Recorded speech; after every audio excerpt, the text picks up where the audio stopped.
యేసునాథుని మేలులు తలంచి స్తోత్రం చెల్లిందుము.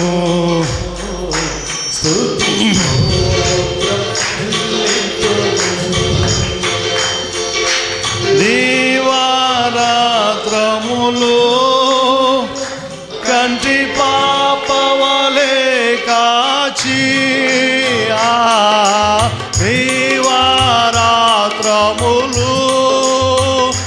కంటి పాపవలే కాచి దయగల హస్తముతో బ్రోచి నడిపించితివి. ఆ దయగల హస్తముతో బ్రోచి నడిపించితివి. స్తోత్రం చెల్లింతుము, స్తుతి స్తోత్రం చెల్లింతుము.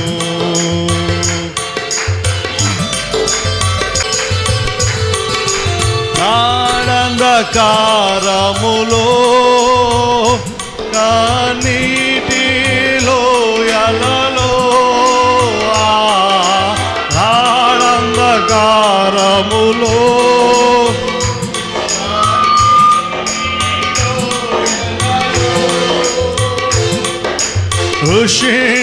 కృషించిపోనీయక కృపలతో బలపరచితివి. కృషించిపోనీయక కృపలతో బలపరచితివి. స్తోత్రం చెల్లింతుము, స్తుతి స్తోత్రం చెల్లింతుము.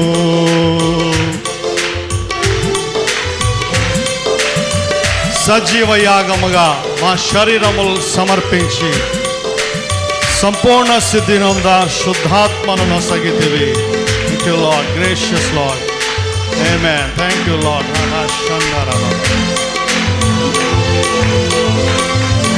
సజీవ యాగముగా మా శరీరము సమర్పించి సజీవ మా శరీరము సమర్పించి సంపూర్ణ సిద్ధి నొందా శుద్ధాత్మను నొసగితివి. సంపూర్ణ సిద్ధి నొందా శుద్ధాత్మను నొసగితివి. స్తోత్రం చెల్లింతుము, స్తుతి స్తోత్రం చెల్లింతుము. యేసునాథుని మేలులు తలంచి స్తోత్రం చెల్లింతుము, స్తోత్రం చెల్లింతుము.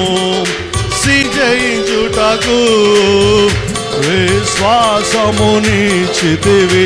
Glory glory glory. స్తోత్రం స్తుతి స్తోత్రం చెల్లింతుము.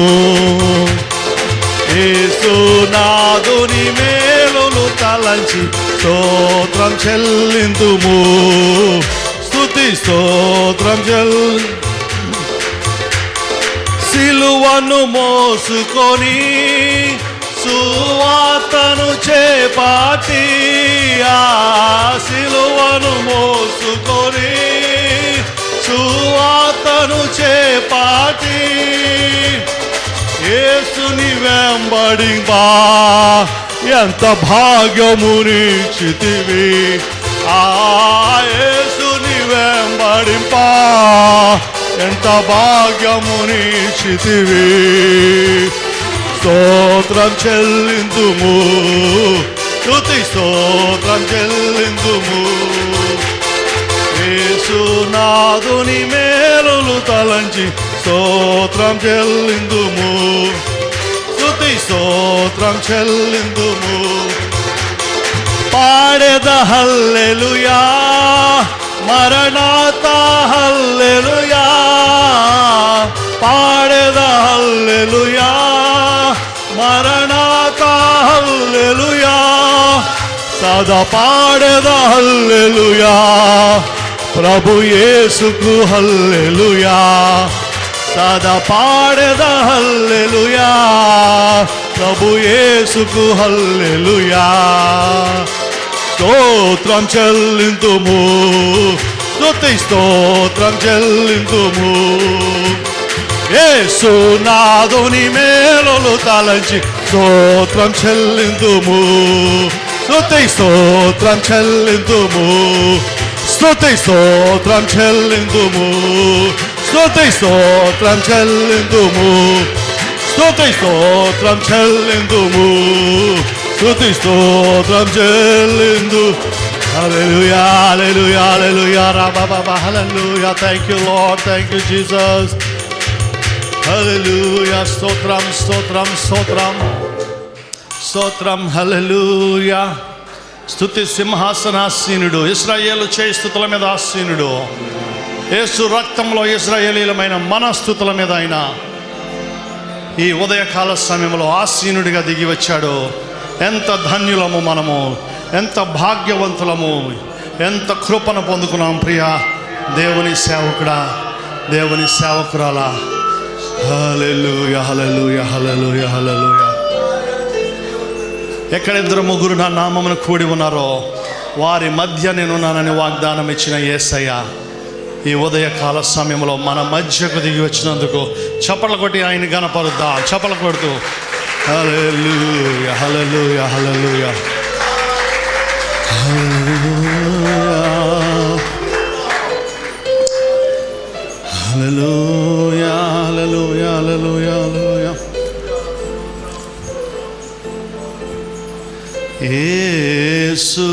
యేసునాథుని మేలులు తలంచి స్తోత్రం చెల్లింతును, స్తుతి స్తోత్రం చెల్లింతుము, యేసునాథుని మేలులు తలంచి, యేసునాథుని మేలులు తలంచి స్తోత్రం చెల్లిందుము, స్తుతి స్తోత్రం చెల్లిందుము. ప్రియ దేవుని బిడ్డ, ఆయన చేసిన ఉపకారములలో దేనిని మరువకము. ఆయన చేసిన ఉపకారాల జ్ఞాపకం చేసుకుందాం. చిన్న వయసు నుంచి ఈ రోజు వరకు ఆయన చూపిన కృప, కాపుదల, ప్రేమ, వాత్సల్యత, ఆయన ఇచ్చిన అభిషేకము, ఆయన ఇచ్చిన ఏర్పాటు. హల్లెలూయా, హల్లెలూయా. అడుగు వాటికంటే, ఊహించు వాటికంటే నిన్నెంతగా ఆయన ఆశీర్వదించాడో ఒక్కసారి దేవుని జ్ఞాపకం చేసుకో. ఎన్నిసార్లు మరణం తప్పించాడు. ప్రతిరోజు రోడ్డు మీద ఉండే మనము, ప్రతిరోజు ప్రయాణాలు చేసే మనల్ని ఎంతగా ఆయన కాచి కాపాడుతున్నాడో. హల్లెలూయా, హల్లెలూయా, హల్లెలూయా, హల్లెలూయా. Glory, glory, glory, glory, glory, glory, glory, glory. ప్రతి నోరు దేవుని స్తుతించే సమయం ఇది. దేవా నాతో మాట్లాడు, దైవజనుడు ద్వారా నాతో మాట్లాడు, దైవజనుడు ద్వారా నాతో మాట్లాడు, ప్రవీణ్ గారి ద్వారా నాతో మాట్లాడు. హల్లెలూయా. ఆయన మా దగ్గరకు పంపించినందుకు వందనాలు. Thank you lord, thank you lord. ఆయనకి ఎన్నో భయం, ఆయనకి ఎన్నో హెచ్చరికలు ఉన్నాయి. ఆయన హిట్ లిస్ట్లో ఉన్నాడు. ఆయన కోసం ప్రార్థన చేయండి. ఆయన ఒంటరిగా ప్రయాణం చేయటం ఇష్టం లేక కారులో సొంతంగా వచ్చాడు. ఆయన పబ్లిక్ ట్రాన్స్పోర్ట్ చేయటం ఇష్టం లేక కారు నడుపుకుంటూ అంత దూరం నుంచి వచ్చాడు. ఆయన హిట్ లిస్ట్లో ఉన్నాడు. మతోన్మాదుల హిట్ లిస్ట్లో ఆయన పేరుంది.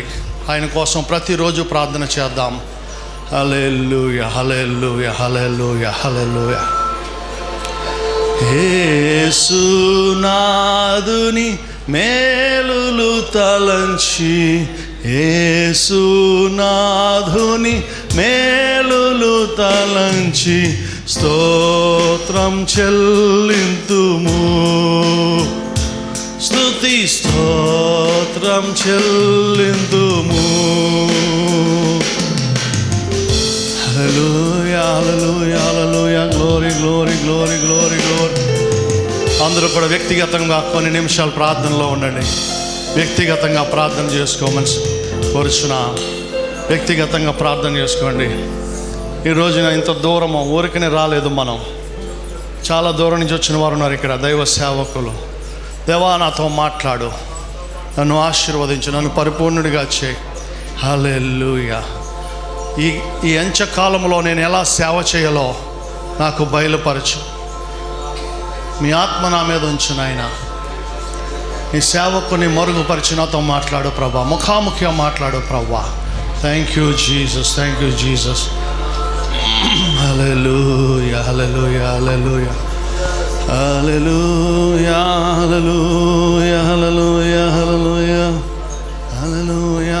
ఆయన ఎడతెగని కృపగలవాడు, వాత్సల్య బాహుల్యము గల దేవుడు మన దేవుడు, ప్రేమ గల దేవుడు, ఎంత ఘోర పాపినైనా క్షమించే దేవుడు. 7 మార్లు లేవనెత్తువాడు, 70 మార్లు లేవనెత్తువాడు, 70 మార్ల మట్టుకు లేవనెత్తే దేవుడు మన దేవుడు. హల్లెలూయా హల్లెలూయా హల్లెలూయా హల్లెలూయా. నాకున్న వారందరూ నన్ను చేయి విడిచిపోయినను, నాకున్న వారందరూ నన్ను చేయి విడిచిపోయినను, నన్ను ఎన్నో ఇబ్బందులకు గురి చేసిన నీవు చేయి విడిచిపోలేదేసయ్యా. నన్ను ఎన్నో ఇబ్బందులకు గురి చేసిన నీవు చేయి విడిచిపోలేదేసయ్యా. ఎంత మంచి దేవుడవేసయ్యా, ఎంత మంచి దేవుడవేసయ్యా. చింతలన్నీ తీరేనయ్యా నిన్ను చేరగా, ఎంత మంచి దేవుడవేసయ్యా. నా చింతలన్నీ తీరేనయ్యా నిన్ను చేరగా, ఎంత మంచి దేవుడవేసయ్యా. నా చింతలన్నీ తీరేనయ్యా నిన్ను చేరగా, ఎంత మంచి దేవుడవేసయ్యా. నా చింతలన్నీ తీరేనయ్యా నిన్ను చేరగా, ఎంత మంచి దేవుడవేసయ్యా. ఎంత మంచి దేవుడవేసయ్యా, ఎంత మంచి దేవుడవేసయ్యా. హల్లెలూయా హల్లెలూయా హల్లెలూయా. Thank you lord, thank you Jesus. ప్రార్థన. పరిశుద్ధుడు మిక్కిలి కృపా కనికరం కలిగిన మా పరమ తండ్రి, ఈ ప్రశస్త సమయము మాకు అనుగ్రహించినందుకు మీకు వందనాలు నాయనా. దేవా, ఈ దైవజనుల ఆత్మీయ సమ్మేళనం కార్యక్రమం ద్వారా తాడేపల్లిగూడెం చుట్టుపక్కల మండలముల దైవ సేవకులమైన మేమందరం కూడుకొని దేవా, తాడేపల్లిగూడెం మండలం, పెంటపాడు మండలం సంయుక్తంగా ఏర్పాటు చేసిన దేవ ఈ కార్యక్రమాన్ని బట్టి మీకు స్తోత్రాలు. దేవ, నీ చేతిలో బలంగా వాడుకుంటున్నటువంటి ఆయుధమైనటువంటి బ్రదర్ ప్రవీణ్ పగడాల గారిని మా మధ్యకు క్షేమంగా గత రాత్రి తీసుకొచ్చినందుకు వందనాలు చెల్లిస్తున్నాం ప్రభా. మీ ప్రయాణ కృపలు బట్టి వందనాలు. Thank you lord for the travelling mercies. దేవా, ఈ సమయంలో నీ కుమారుణ్ణి మాకు అవసరమైన వాక్యం ద్వారా నీ పంపించినందుకు మీకు స్తోత్రాలు చెల్లిస్తున్నాం దేవా. మాకందరికీ నీ వినగల చెవి, గ్రహించగల మనసు దయచేయండి. నీ కుమారుని మరుగుపరిచి మా అందరితో ముఖాముఖిగా మాట్లాడండి ప్రభా. నీ ప్రతి సేవకుడు కూడా ఈ కూడిక ద్వారా ఆశీర్వదించబడాలి, ప్రతి సేవకురాలు ఆశీర్వదించబడాలి, ప్రతి సంఘము దీవించబడాలి ప్రభా. మా ప్రయాస ప్రభువునందు వ్యర్థము కాదన్నావు ప్రభా. మీ కృపలో భద్రపరచమని సమస్తము మర్యాదగాను క్రమంగాను మీకు మహిమకరంగా అందరికీ ఆశీర్వాదకరంగా జరిగించి మీరే మహిమ ఘనత ప్రభావాలు పొందమని ఇచ్చిన మంచి వాతావరణం బట్టి మరొకసారి వందనాలు చెల్లిస్తూ యేసు నామమున ప్రార్థన చేయించున్నాము మా పరమ తండ్రి. ఆమేన్ ఆమేన్. అందరు గట్టిగా అలాగే నిలబడి చప్పలు కొట్టండి ఒకసారి. మన మధ్యకు వచ్చిన బ్రదర్ ప్రవీణ్ పగడాల కనబట్టి thank you for coming my brother Benhur garu. మరి వారి ద్వారా నేను సంప్రదించినప్పుడు మరి ప్రవీణ్ గారిని వారు మరి నాకు పరిచయం చేసి మరి మన కార్యక్రమానికి రావడానికి వారు కారకులయ్యారు. దాన్ని బట్టి బెన్హర్ గారికి మరొకసారి ధన్యవాదాలు తెలియజేస్తున్నాను. సెప్టెంబర్ 25న మన మధ్య ఆత్మీయ సమ్మేళనంలో జూపూడి ప్రభాకర్ రావు గారిని, అలాగే జాన్ వెస్లీ గారిని, బొల్లవరపు జాన్ వెస్లీ గారిని వారు బెన్హర్ గారు మన మధ్య తీసుకొచ్చారు. మరి అద్భుతమైన సందేశాలు ఆ రోజు విన్నాం. కాబట్టి మరి గత నెలలో రెవరెండ్ గెరా హానోక్ గారు, ఏఐసిసి నేషనల్ ప్రెసిడెంట్ గారు మన మధ్యకు వచ్చారు. అద్భుతంగా వారు కూడా మనల్ని బలపరిచారు. అలాగే ఈ నెలలో మరి బ్రదర్ ప్రవీణ్ పగడాల గారిని దేవుడు మన మధ్యకు పంపించినందుకు కృతజ్ఞతాస్తుతులు చెల్లిస్తున్నాను నేను వ్యక్తిగతంగా. వచ్చే నెల అందరూ కూడా ఇప్పుడే నోట్ చేసుకోండి, డిసెంబర్ 16వ తేదీ క్రిస్మస్, యూపీఏ క్రిస్మస్ జరుగుతుంది. ఈ కార్యక్రమానికి వచ్చిన మీ అందరికీ కూడా మా యొక్క హృదయపూర్వక వందనాలు తెలియజేస్తున్నాను.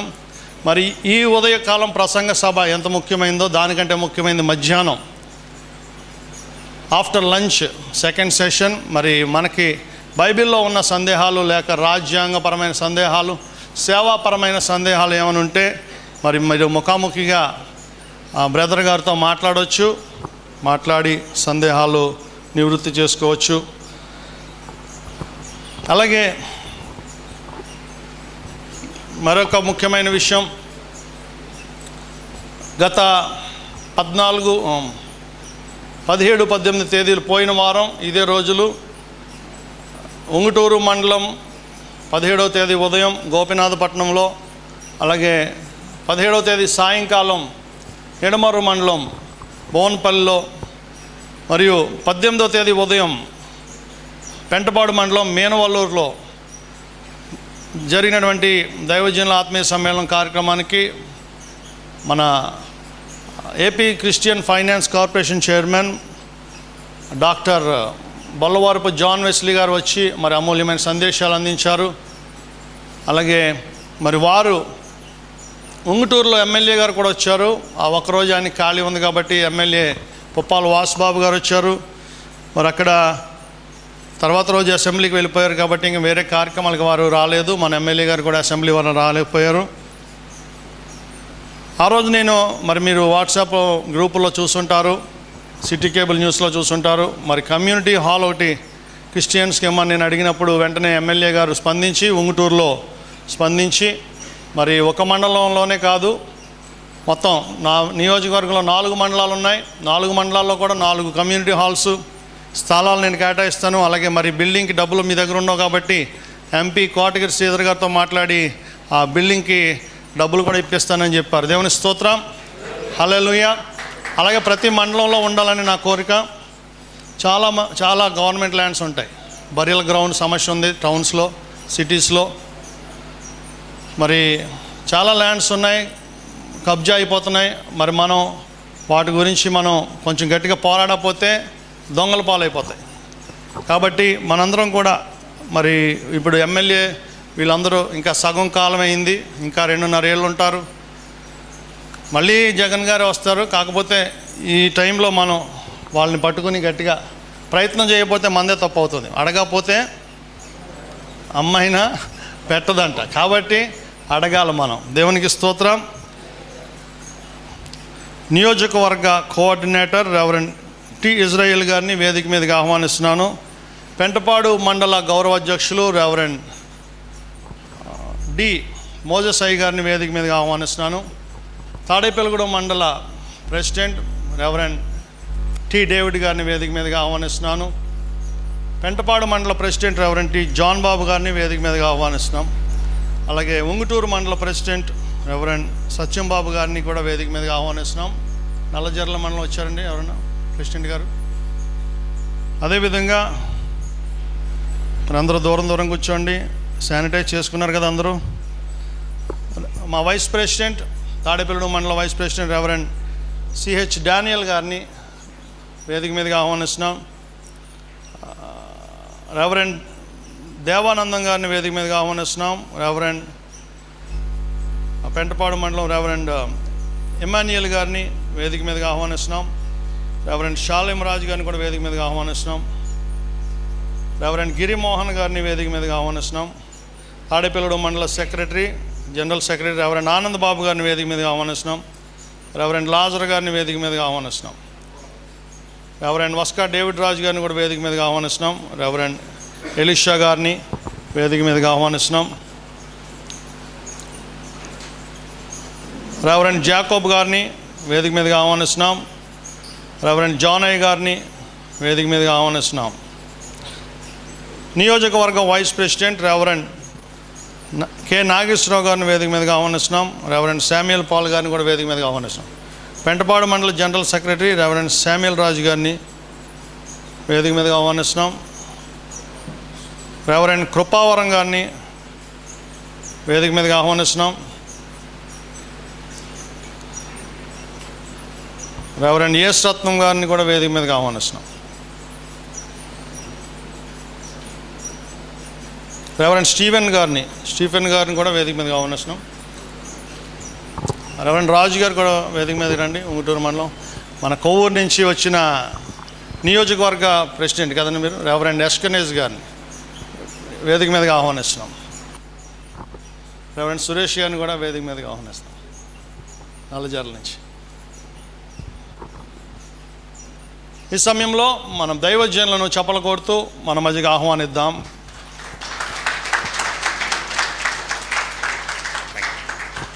శుభములు తెలియజేస్తున్నాను. అలాగే వేదికను అలంకరించిన పెద్దలందరికీ కూడా శుభములు తెలియజేస్తున్నాను. నన్ను ప్రేమతో ఆహ్వానించినందుకు సహోదరునికి కూడా నేను కృతజ్ఞతలు తెలియజేస్తున్నాను. మీరు కూర్చున్నటువంటి అనేకులు, అలాగే వేదికను అలంకరించిన అనేకుల వయస్సులో సగం కూడా నా వయసు ఉండదు. వాళ్ళ పరిచర్య వయసు అంతా కూడా నా వయసు ఉండకపోవచ్చు. అయినా కానీ మీరు ప్రేమించి నన్ను మీ మధ్యలోనికి ఆహ్వానించినందుకు నేను పూర్ణ మనస్సుతో కృతజ్ఞత తెలియజేస్తున్నాను. అంత మాత్రమే కాదు, ఒక విషయాన్ని అంగీకరించి లేదా ఒక విషయాన్ని మనస్ఫూర్తిగా ఒప్పుకుని మీ ముందుకు నడవాలని అనుకుంటున్నాను. అదేంటంటే మీకు తెలియనివి, మీరెప్పుడు విననివి, మీరెప్పుడు ఆలోచించనివి నేనేదో కొత్తవి చెప్పటానికో లేకపోతే కొత్తవి మీకు నేర్పించడానికో సాహసం చేయలేను. నాకు అవి రావు కూడా. మీరు నేర్పించినవి, మీరేసిన విత్తనాల ఫలితముగానే నేను చెప్పే విషయాలను మీరు అంగీకరించాలి అని మనస్ఫూర్తిగా అభ్యర్థిస్తున్నాను. మీరు వేరే రకంగా నన్ను ఆలోచించకుండా మీలో ఒకడిగా, మీరు నేర్పించిన పాఠాన్ని వల్లెవేసేవాడిగా నన్ను చూడాలి అని మిమ్మల్ని కోరుకుంటున్నాను. యెషయా గ్రంథం 52వ అధ్యాయం ఒకసారి చూసి నేను ఈరోజు మనం మాట్లాడాలనుకుంటున్నటువంటి అంశంలోనికి వెళ్ళేందుకు ప్రయత్నం చేస్తాను. 52వ అధ్యాయం 7వ వచనం నుంచి మీకందరికీ తెలిసినటువంటి పాఠ్యాంశమే. ఆ పాఠ్యాంశాన్ని ఈరోజు కొంచెం ధ్యానించి దానిలో ఉన్నటువంటి ఒక పర్స్పెక్టివ్, ఒక వైఖరిని మనం అర్థం చేసుకునే ప్రయత్నం చేస్తాం. నీ దేవుడు ఏలుతున్నాడు అని సియోనుతో చెప్పుకుంటూ, రక్షణ చాటుతూ, సువార్త ప్రకటిస్తూ, సమాధానం ప్రచురించే వారి పాదాలు పర్వతాల మీద ఎంతో సుందరంగా కనపడుతున్నాయి. ఆలకించు, నీ కావలి వారు పలుకుతున్నారు, వారు ఒకే కంఠంతో బిగ్గరగా పాడుతున్నారు. యెహోవా సియోనులో మరలారాగా వారు కనులారా చూస్తున్నారు. యెరూషలేములో పాడుబడిన స్థలంలారా ఉత్సహించి అందరూ కలిసి సంగీత జ్ఞానం చేయండి. యెహోవా తన జనుల్ని ఆదరించి యెరూషలేమును విమోచించాడు. సకల జనుల కన్నుల ఎదుట యెహోవా తన పరిశుద్ధ బాహువును బయలుపరిచి ఉన్నాడు. భూ దిగంత నివాసులందరూ ఆయన దేవుని రక్షణను చూస్తారు. త్వరపడి వెళ్ళిపోండి, అక్కడి నుండి వెళ్ళండి. అపవిత్రమైన దేన్ని ముట్టకుండా దాని నుంచి తొలగిపోండి. యెహోవా సేవోపకరణాలని మోసేవారలారా, మిమ్మల్ని మీరు పవిత్రపరచుకోండి. మీరు త్వరపడి బయలుదేరి పారిపోయేలా వెళ్ళరు. యెహోవా మీకు ముందుగా నడుస్తాడు. ఇశ్రాయేలు దేవుడు మీకు వెనుక కావలి కాస్తాడు. నా సేవకుడు వివేకంగా ప్రవర్తిస్తాడు. అతడు హెచ్చింపబడి పరిశుద్ధుడై మహాఘనుడని ఎంచబడతాడు. అతన్ని చూచి ఏ మనిషి రూపం కంటే అతని ముఖం నరరూపం కంటే అతని రూపం చాలా వికారమని చాలామంది ఎలాగూ విస్మయం పొందుతారో అలాగే అతడు అనేక మంది జనులపై ప్రోక్షిస్తాడు. రాజులు అతన్ని చూచి నోరు మూసుకుంటారు. తమకు తెలియజేయని సంగతులు వారు చూస్తారు, తాము వినిన దాన్ని గ్రహిస్తారు. 15వ వచనం. ప్రార్థన చేసుకుందాం. కృప కలిగిన తండ్రి, మా మధ్యలో ఉండి మీరు మాతో మాట్లాడి ఈరోజు ప్రభా నీ నాయకులకు నీవేర్పరచుకున్నటువంటి ఈ దూతలకు, రాజదూతలకు అవసరమైనటువంటి వాక్యాంశాన్ని, వాక్య భాగాన్ని ప్రభా తెలిసిన విషయాన్ని మళ్ళీ ఒకసారి నెమరు వేసుకోవటానికి మీరు సహాయమును దయచేయమని, మాకు స్ఫూర్తిని పరిశుద్ధాత్మ యొక్క అభిషేకముతో శక్తిని దయచేయమని యేసుక్రీస్తు వారి శ్రేష్టమైన నామములో అడిగి వేడుకుంటున్నాం తండ్రి, ఆమేన్. ఒక ఎక్కువ సమయం కాకుండా తక్కువ సమయంలోనే నేను చెప్పాలనుకున్న అంశాన్ని, లేకపోతే మీ ముందు ఉంచాలనుకున్న అంశాన్ని మీ ముందు ఉంచుతాను. మనం ఈ దేశంలో ముఖ్యంగా తెలుగు భాష మాట్లాడేటటువంటి ఈ ఉభయ రాష్ట్రాల్లో ప్రకటిస్తున్నటువంటి సువార్తను ఒకసారి జ్ఞాపకం చేసుకుంటే, మనం ప్రకటించే సువార్త యొక్క ప్రాథమికమైన లక్ష్యం ఏమిటి అని గనక ఆలోచిస్తే, మన సువార్త వెనుకున్నటువంటి స్ఫూర్తి ఏంటి అని గనక ఆలోచిస్తే, చాలాసార్లు సమాజానికి అంటే క్రైస్తవేతర సమాజానికి అది కేవలం ఒక మత ప్రాతిపదికన కనిపించే కొన్ని మాటలుగా వినిపిస్తుంది. కానీ నిజానికి బైబిల్ గ్రంథం కేవలము మత ప్రాతిపదికన చెప్పేటటువంటి కొన్ని మంచి మాటలు మాత్రమే కాదని, అది దేవుని రాజ్యమునకు సంబంధించినటువంటి అంశము అన్న విషయాన్ని దేవుని వాక్యం మనకు చాలా స్పష్టంగా తెలియజేస్తుంది. ఈరోజు మీ అందరి కోసం అన్ని కాపీస్ నా దగ్గర ఉన్నాయో లేవో నాకు తెలియదు, కానీ కొన్ని కాపీస్ అయితే త్రిత్వం శిరసా నమామి అనే పుస్తకము, అలాగే దేవుని రాజ్యం అనే పుస్తకం, ఈ రెండు పుస్తకాలు తీసుకొని వచ్చాను, నేనే రాశాను అవి. కానీ దేవుని రాజ్యం అనే పుస్తకాలను నేను సహోదరుడు జ్యోతి ఆనంద్ గారికి ఇస్తాను. వారు ఎవరైతే అంటే ఉన్న కాపీస్ తక్కువ, నాకు తెలియదు, నంబర్ తెలియదు కాబట్టి నేను నాయకులకి ఇద్దామని తెచ్చాను. మీరు అందరూ నాయకులే, సో ఉన్న ఆ కాపీస్ మాత్రము ఆయనకు చేతికిస్తాను, ఆయన మీకు పంచి పెడతారు. అలాగే ఇంకా ఎక్కువ కావాలి అని అంటే కూడా మీరు నన్ను సంప్రదిస్తే నేను పంపించగలుగుతాను హైదరాబాద్ నుంచి. అయితే మనం ప్రకటించేటటువంటి సువార్త ఏమిటి అన్న విషయాన్ని కనుక మనం జ్ఞాపకం చేసుకుంటే, మనము ఒక మతాన్ని ప్రకటించే వారిగా ప్రజలు చెప్తున్నారు, ఒక మత మార్పిడి చేసే సమాజంగా ఈ మీడియా మనల్ని పోర్ట్రే చేస్తుంది, చూపిస్తుంది. కానీ అది నిజమా? అందులో తెలుసో తెలియకో మనం కూడా అలాంటివి ఏమైనా చేశామా అని కనుక ఆలోచిస్తే అవకాశం ఉంది. జరిగిన కొన్ని సంవత్సరాలు, ముఖ్యంగా గత 70 సంవత్సరాల హిస్టరీని కనుక మనం బేరీజు వేసుకుంటే, అంతకు ముందు జరిగినటువంటి పరిచర్య మరియు గత 70 సంవత్సరాల తర్వాత సమయంలో జరిగినటువంటి పరిచర్యకు కొన్ని తేడాలు కనిపిస్తాయి. ఆ తేడాలు మనం ఈరోజు మాట్లాడుకునే మాటల్లో ఒకవేళ బహుశా మీరు వాటితో అంగీకరించవచ్చు, అంగీకరించకపోవచ్చు కూడా. అంగీకరించకపోయినప్పటికీ పర్వాలేదు, కానీ ఒకసారి వాటిని కూడా మననం చేస్తే తప్పులేదు అన్న విషయంలో కనుక మీరు ఆలోచిస్తే నాతో పాటు ఈరోజు నేను మీతో గడపబోయే ఈ 40-45 నిమిషాలు సఫలమయ్యాయి అని నాకు అనిపిస్తుంది.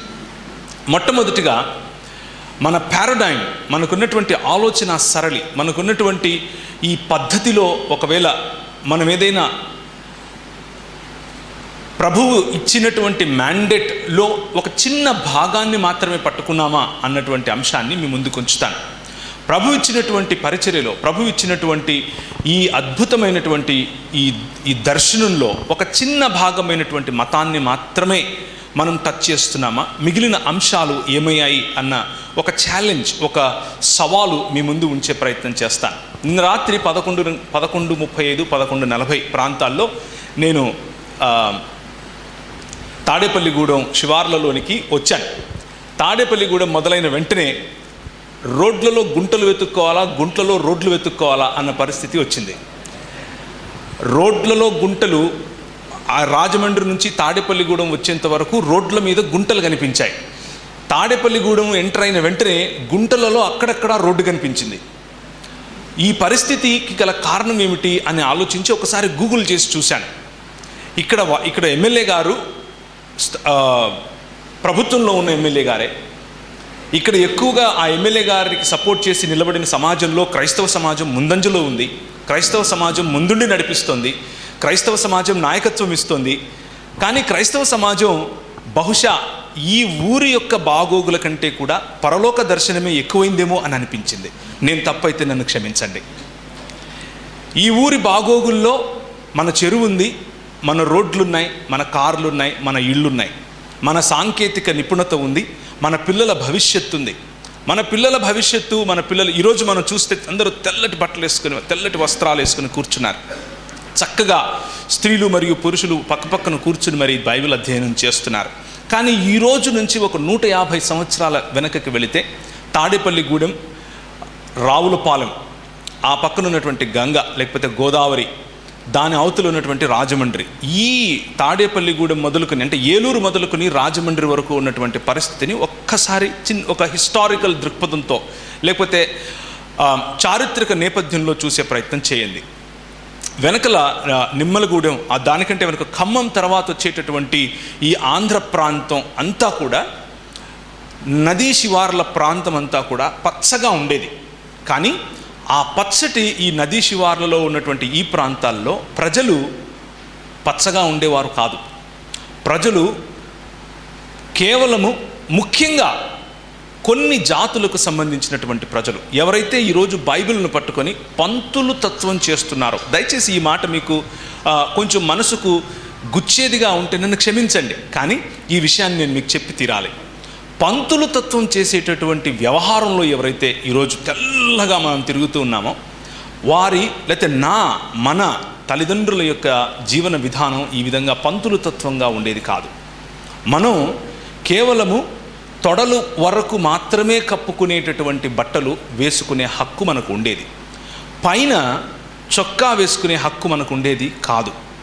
గీత కార్మికులకు పైన చొక్కా వేసుకునే హక్కు ఉండేది కాదు. చర్మ కార్మికులకు పైన చొక్కా వేసుకునే హక్కు ఉండేది కాదు. కేవలము గోచి మాత్రమే. గోచి అని అంటే తొడలు కనిపిస్తూ ఉండాలి. అది రూల్, అది ఇక్కడ ఉన్నటువంటి శాసనం. అది రాయబడినటువంటి శాసనం కాదు, మౌఖికంగా వచ్చినటువంటి శాసనం కాదు, సామాజికంగా ఉత్పీడనకు గురి అయిన సమాజంలో నుంచి పుట్టుకొచ్చినటువంటి శాసనం. ఆ శాసనం మెల్లిమెల్లిగా ప్రజల జీవితాలను కొన్ని వేల సంవత్సరాలుగా అణిచివేసినట్లుగా కనిపిస్తూ ఉంటే, దేవుని యొక్క రాజ్యములో నీ దేవుడు ఏలుతున్నాడు అని ప్రకటించేటటువంటి సువార్తిక ఉద్యమం ఒకటి లేచింది. నీ దేవుడు ఏలుతున్నాడు, ఆయన రాజ్యంలో, ఆయన పరిపాలనలో ప్రజలకు సమాన హక్కు ఉంది. ఆయన పరిపాలనలో ప్రజలు ఆయన స్వరూపమందు, ఆయన పోలిక చొప్పున చేయబడ్డారు. కాబట్టి స్త్రీకి పురుషునికి సమాన హక్కు, సమాన చదువు, సమాన ఐశ్వర్యం, సమానమైనటువంటి సామాజిక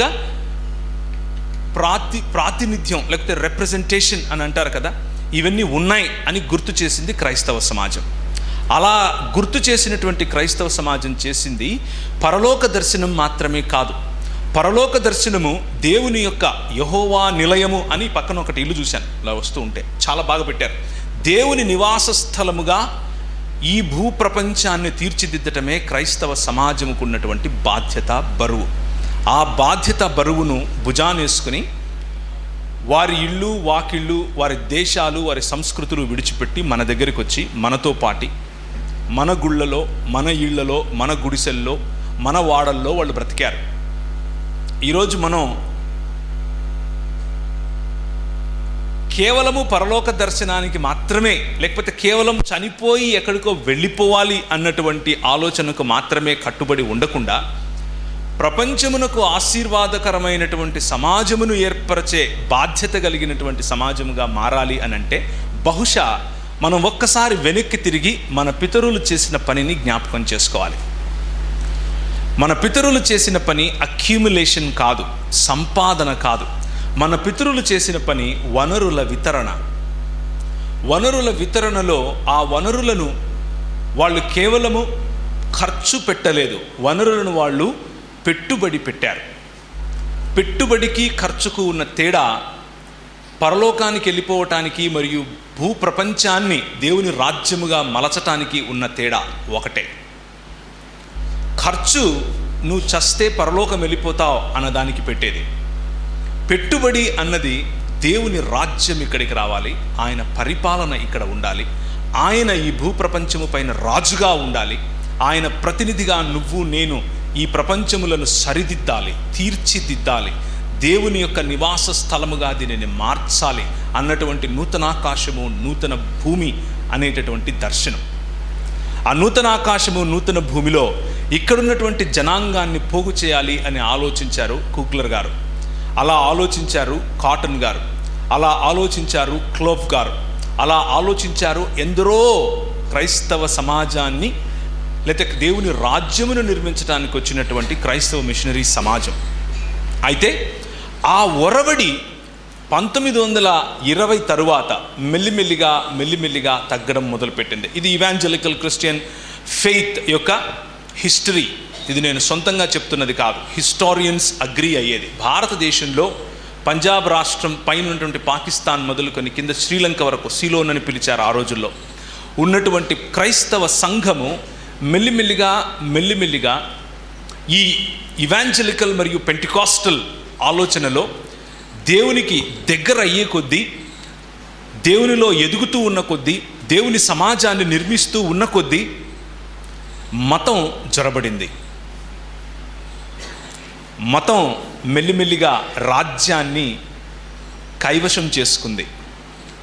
మతం ఈ లోకంలో లేకపోతే ఈ సమాజంలో ఉన్నటువంటి పంతులు తత్వాన్ని మనుషుల్లో రుద్దటం మొదలుపెట్టింది. పంతులు తత్వం రుద్దుకున్న వాళ్ళు ప్రజలను నువ్వు వేరు నేను వేరు అని చెప్పటం మొదలుపెట్టారు.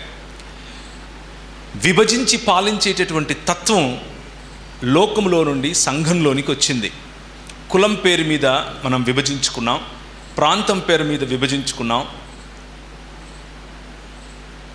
మన ఇంటి పేర్ల మీద విభజించుకున్నాం, రంగు పేరు మీద విభజించుకున్నాం, క్షేత్రం పేరు మీద విభజించుకున్నాం. ఇలా విభజనకు కాదేది అనర్హం అన్నట్లుగా ప్రతి ఒక్క అంశాన్ని విభజనకే ఉపయోగించాం. కానీ అంతటితో కథ ఆగిపోలేదు. దేవుని వాక్యము ఎవరి దగ్గరికైతే బలంగా వచ్చిందో మీలాంటి వారు నడుం కట్టారు. లేదు మేము ఒక సమాజం అని చెప్పటం మొదలుపెట్టారు. మనమంతా ఒకటి అని చెప్పటం మొదలుపెట్టారు. సామాజిక దృక్పథాన్ని కూడా దేవుని వాక్యము యొక్క ఆ పరిధిలో, అలాగే దేవుని రాజ్యము అనేటటువంటి అవగాహనలో ప్రజలకు చెప్పడం మొదలుపెట్టారు. ఉద్యమంలాగా మళ్ళీ నూతనంగా 1960లలో మొదలైనటువంటి పరిశుద్ధాత్మ అభిషేకము పొందినటువంటి ప్రజల యొక్క మిషనరీ ఉద్యమం మళ్ళీ ప్రజలను ఒకటి చేసింది, మళ్ళీ ప్రజలను తీసుకుని వస్తూ ఉంది. ఇది ఒక అలలాంటిది. ఒక అల పొంగుతుంది, మళ్ళీ తగ్గుతుంది, మళ్ళీ పొంగుతుంది, మళ్ళీ తగ్గుతుంది. ఈ 2000 నుంచి గనక మనం చూసినట్లయితే మెల్లిమెల్లిగా పాశ్చాత్య దేశాలకు చెందినటువంటి ప్రజల యొక్క ఆలోచనలు క్రైస్తవ సంఘంలోనికి చొరబడి రావటం మనం చూస్తాం.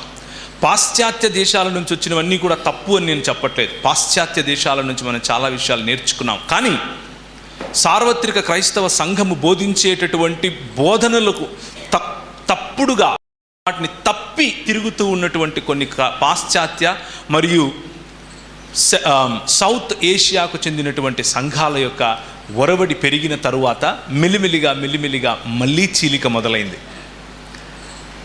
ఇప్పుడు 2010 నుంచి 2000 నేను అబ్జర్వ్ చేస్తున్నంతలో, నాకున్నటువంటి ఒక చిన్న పరిధిలో నేను గమనిస్తున్నంతలో 2010 నుంచి 12 ఆ పైగా జరుగుతూ ఉన్నటువంటి ఈ ఉద్యమంలో మెల్లిమెల్లిగా మళ్ళీ నీరు కడుతోంది. మెల్లిమెల్లిగా మళ్ళీ ప్రజలు ఒక వైపుకు వస్తున్నారు. మెల్లిమెల్లిగా ప్రజలు ఒక వైపుకు సామాజిక, ఆర్థిక, రాజకీయ, అడ్మినిస్ట్రేషనల్, మతపరమైన అన్ని రంగాలలో కూడా క్రైస్తవ ప్రాతినిధ్యాన్ని కోరుకుంటున్నారు. నీ రాజు ఏలుతున్నాడు అని చెప్పడానికి ఇష్టపడుతున్నారు. ఈరోజు నేను ఆ విషయాన్నే మీ ముందు మళ్ళీ ఉంచాలనుకుంటున్నాను. ద పారాడైమ్ షిఫ్ట్, మనకు రావాల్సినటువంటి ఈ దృక్పథంలో మార్పు ఏమిటి అని అంటే, ప్రజలను పరలోకం చేర్చాలి అనే ఆశతో పాటుగా ప్రజలను శిష్యత్వంలో నడిపించాలి అన్నటువంటి ఆశ మనలో ఇదివరకు ఉన్న దానికంటే ఇంకెక్కువగా ఇప్పుడు రావాలి అన్నటువంటి ఆలోచన మీ ముందుంచుతున్నాను. మన యువతులు రీసెంట్గా జరిగినటువంటి సర్వే ప్రకారంగా అమెరికాలో, ఇక్కడ కాదు కానీ అమెరికాలో ఏం జరిగినా కానీ దురదృష్టవశాత్తు భారతీయ క్రైస్తవ సంఘం మీద కూడా అమెరికాలో జరుగుతున్న సంఘం ఏ విధంగా వెళుతూ ఉందో, అలాగే లండన్లో వెళుతున్నటువంటి అంటే ఇంగ్లాండ్లో జరుగుతున్నటువంటి సంఘం ఏ విధంగా వెళుతుందో అలా దాని ప్రభావాలు కనిపిస్తూ ఉంటాయి. కాబట్టి దాన్ని బేస్ చేసుకుని మాట్లాడుతున్నాను. 30% మంది క్రైస్తవ యువకులు యువతులు మాత్రమే సంఘాలకు వెళ్ళటానికి ఇష్టపడుతున్నారు. ఆ 30%లో 25% మంది మాత్రమే నిజంగా మోషే సమయంలో ఎర్ర సముద్రం చీల్చబడింది అని నమ్ముతున్నారు. నిజంగా ఆ 30%లో కేవలము 20% మంది మాత్రమే ప్రభు అయిన యేసుక్రీస్తు తిరిగి సశరీరుడై తిరిగి లేచాడు అని నమ్ముతున్నారు. దీనికి గల కారణాలు ఏమిటి అని అంటే, సంఘములో ఉన్నటువంటి ఆలోచన పద్ధతులు మత ప్రాతిపదికను తీసుకున్నాయేమో బహుశా అని ప్రజలు చెప్తున్నారు, సర్వేస్ చెప్తున్నాయి. నాయకులైనటువంటి మీరు, నాయకులైనటువంటి మన మీద ఉన్నటువంటి బాధ్యత ఈరోజు ఏంటి అని గనక చూస్తే, కేవలము పరలోక దర్శనం చూపించి మన యువకులను చేర్చేటటువంటి పద్ధతి నుండి హోలిస్టిక్, లేకపోతే అన్ని రంగాలలో అన్ని కోణాలలో ప్రజలను శిష్యత్వంలోనికి నడిపించటానికి, మన యువకులను మన యువతులను శిష్యత్వంలోనికి నడిపించటానికి కావలసినటువంటి బాధ్యత, కావలసినటువంటి టీచింగ్, కావలసినటువంటి దర్శనం ఇవ్వటం ఆ సమయం ఆసన్నమైందేమో అని మనం ఆలోచించాలి. రెండవ ఛాలెంజ్ నా ముందు కనిపిస్తున్నది ఏమిటి అని అంటే, డినామినేషన్ అనేటటువంటి ఆలోచన నుంచి ది బాడీ, లేకపోతే యేసుక్రీస్తు శరీరము అనేటటువంటి ఆలోచనలోనికి మనము మెల్లిమెల్లిగా మళ్ళీ కట్టబడుతున్నాం. ఇంకా బలపడాలేమో అని ఆలోచించాలి. ఒక బ్యాప్టిస్ట్ అయినా, ఒక పెంటికాస్టల్ అయినా, ఒక ఇవాంజలికల్ అయినా, ఒక బ్రదర్నైనా, ఒక లూథరన్ అయినా, ఇంకెవరైనా చిన్న చిన్న శాఖలుగా ఉన్నటువంటి ఇండిపెండెంట్ సంఘాలైనా అన్నీ ఒక చోటికొచ్చి, ఒక తాటికొచ్చి యేసుక్రీస్తును నమ్ముతున్న కారణంగా, 66 పుస్తకాలు ఉన్నటువంటి బైబిల్ గ్రంథాన్ని నమ్ముతున్న కారణంగా we belong to one body, మేము ఒక్క శరీరానికి చెందిన వాళ్ళము అన్నటువంటి స్పృహలోనికి బహుశా మనం ఇంకా ఎక్కువగా రావాలేమో. మీరందరూ ఇక్కడ కూర్చున్నారు అని అంటే ఆ స్పృహ మనలో ఉందనే అర్థం, లేదని కాదు. అయితే నేను మీ ముందు నిలబడి ఇచ్చేటటువంటి అభ్యర్థన ఏమిటి అని అంటే, ఇంకా బలపడాలేమో అన్నది. మూడవ అతి ప్రధానమైనటువంటి అంశము ఎక్లీసియా అనేటటువంటి అంశము. సినగోగు నుండి ఎక్లీసియా పద్ధతికి మనం రావాలేమో అన్నటువంటి ఆలోచనను మీ ముందుంచుతున్నాను.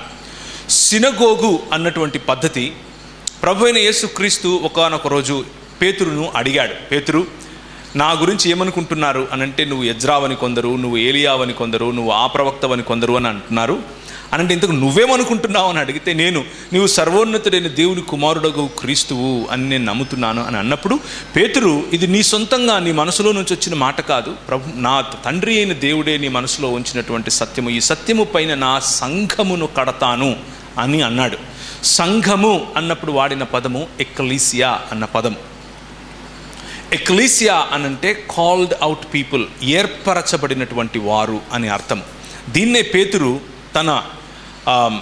పేతురు రాసినటువంటి మొదటి పత్రికలో వాడుతూ, మీరు ఏర్పరచబడిన సమాజము, రాజులైన యాజక వంశము అని పిలిచాడు. అది కొత్తగా చెప్పినటువంటి మాట ఏం కాదు. ద్వితీయోపదేశ కాండంలో, అలాగే నిర్గమకాండంలో ఇశ్రాయేలును గురించి చెప్పినటువంటి మాటే. నూతన ఇశ్రాయేలుగా ఇప్పుడు సకల జనులు ఆయన వైపుకు చూసి యెహోవా ఆలయముగా, యెహోవా నివాస స్థలముగా మారేటటువంటి భూప్రపంచములో ఉన్న అన్ని జాతులకు, అన్ని సకల ప్రజలకు సంబంధించినటువంటి మాటగా పేతురు దాన్ని ఇప్పుడు వర్ణిస్తున్నాడు. ఒకానొక సమయంలో కేవలము ఇశ్రాయేలు అనేటటువంటి కొన్ని రాజకీయ, లేకపోతే కొన్ని భౌతిక హద్దులు కలిగినటువంటి రియల్ ఎస్టేట్ పీస్గా భావించినటువంటిది ఇప్పుడు భూమ్యాకాశముల నుంచి నూతన సృష్టిగా మారుతోంది అన్న మాటను చెప్పాడు. ఆ మాటను చెప్పటానికి గల కారణము తన ప్రభువు అనంటే పరిపాలించువాడు, ప్రభుత్వము చేయువాడు, రాజు, వారి రాజైనటువంటి క్రీస్తు చెప్పిన మాటలను జ్ఞాపకం చేసుకుని చెబుతున్నాడు. ఏంటా రాజు చెప్పాడు అని గనక ఆలోచిస్తే, మీరు ఎక్లీసియా, మీరు సమాజ మందిరము కాదు, మీరు సంఘము అని చెప్పాడు. సంఘానికి సమాజ మందిరానికి ఉన్న తేడా కొన్ని మాటల్లో నేను మీకు చెప్పే ప్రయత్నం చేస్తాను. ఒక శనివారం శబత్ దినాన అందరూ కూడి వచ్చి ఆ రోజు ఉన్నటువంటి తనాఖ్ గ్రంథాన్ని ఓపెన్ చేసి అందులో ఉన్న కొన్ని అంశాలను చదువుకుని వాటిని మననం చేసి కొన్ని పాటలు పాడి మధ్యాహ్నం 3-3:30 ప్రాంతాలకు రోజు అయిపోతుంది. కాబట్టి ఆ తరువాత వాళ్ళ ఇళ్లకు వెళ్ళేటటువంటి ప్రథ, ఆ పద్ధతిని సినగోగు పద్ధతి, సమాజ మందిరాల పద్ధతి అని పిలుస్తారు. దాన్ని యాజ్ ఇట్ ఈస్గా కాపీ చేసి బహుశా ఒకవేళ ఆదివారం పెట్టినంత మాత్రాన అది సంఘం అయిపోతుంది అని అనుకుంటే మనం ఆలోచించాలి. మన ప్రాతిపదిక, మన ఆలోచన పద్ధతి, మన స్పృహ, మనకున్న పారాడైమ్లో ఏదైనా మార్పు రావాలేమో అని ఆలోచించాలి. ఎక్లీసియా అన్న పదము మొట్టమొదటిసారిగా వాడింది గ్రీకులు క్రీస్తు పూర్వం 6వ శతాబ్దం నుంచి ఎక్లీసియా అన్న పదాన్ని వాడుతూ వచ్చారు. ముఖ్యంగా క్రీస్తు పూర్వం 3వ శతాబ్దంలో ఎక్లీసియా అన్న పదానికి ఎక్కువగా ప్రాచుర్యం లభించింది. ఎక్లీసియా అన్న పదాన్ని గ్రీకులు వాడుతూ, గ్రీకులు ఎక్కడెక్కడైతే ఏ దేశాలనైతే చెరపట్టడానికి వెళ్ళారో, ముఖ్యంగా భారతదేశం వరకు వచ్చారు. మీకు తెలిసిన విషయమే మళ్ళీ ఒకసారి చెప్తాను. మన భారతదేశాన్ని అఖండ భారతదేశంగా పిలువబడటానికి కారణమైనటువంటి ఒకానొక చక్రవర్తి, ద గ్రేట్ అని పిలువబడినటువంటి చక్రవర్తి అశోక ద గ్రేట్. ఆయన వాళ్ళ ఇంట్లో గ్రీకు భాష మాట్లాడాడు, తెలుగో తమిళమో సంస్కృతమో కాదు. ఎందుకు అనంటే అప్పటికే దండెత్తి వచ్చినటువంటి, అప్పటికే రాజ్యములను చెరపట్టినటువంటి గ్రీకులు ఈ సంస్కృతులను వారి పద్ధతులలోనికి మార్చారు, భాషలను వారి పద్ధతుల్లోనికి మార్చారు. అందుకే అశోకుడు చెక్కిన శిలాఫలకాలలో గ్రీకు భాష, అరమైక్ భాష కనిపిస్తుంది, కానీ తెలుగు తమిళం కనిపిస్తుంది, అక్కడక్కడ సంస్కృతం కనిపించదు. కారణం ఏమిటి అని అంటే the influence of cultures over cultures, influence of ideologies over ideologies. భావజాలాల యొక్క ప్రభావం. భావజాలాలు, అరిస్టాటిల్ అన్నాడు, నువ్వు ఏ దేశానికి వెళతావో ఆయా దేశాలలో గ్రీకుల యొక్క ఆలోచన పద్ధతులను మనం తీసుకుని వెళ్ళాలి, గ్రీకుల యొక్క తత్వజ్ఞానాన్ని మనం తీసుకుని వెళ్ళాలి.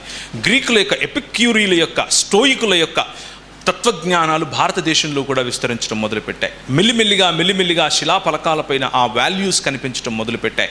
అశోకుని కాలం కంతా ఎక్కువగా ఇక్కడికి దిగుమతి చేసుకున్న దేవుళ్ళు గ్రీకులు, ఇక్కడికి దిగుమతి చేసుకున్న సంస్కృతి గ్రీకుది, ఇక్కడికి దిగుమతి చేసుకున్నటువంటి సభ్యత గ్రీకుది, ఇక్కడికి దిగుమతి చేసుకున్నటువంటి చాలా మనం ఈ రోజుకు తినే భోజనాలు గ్రీకువి.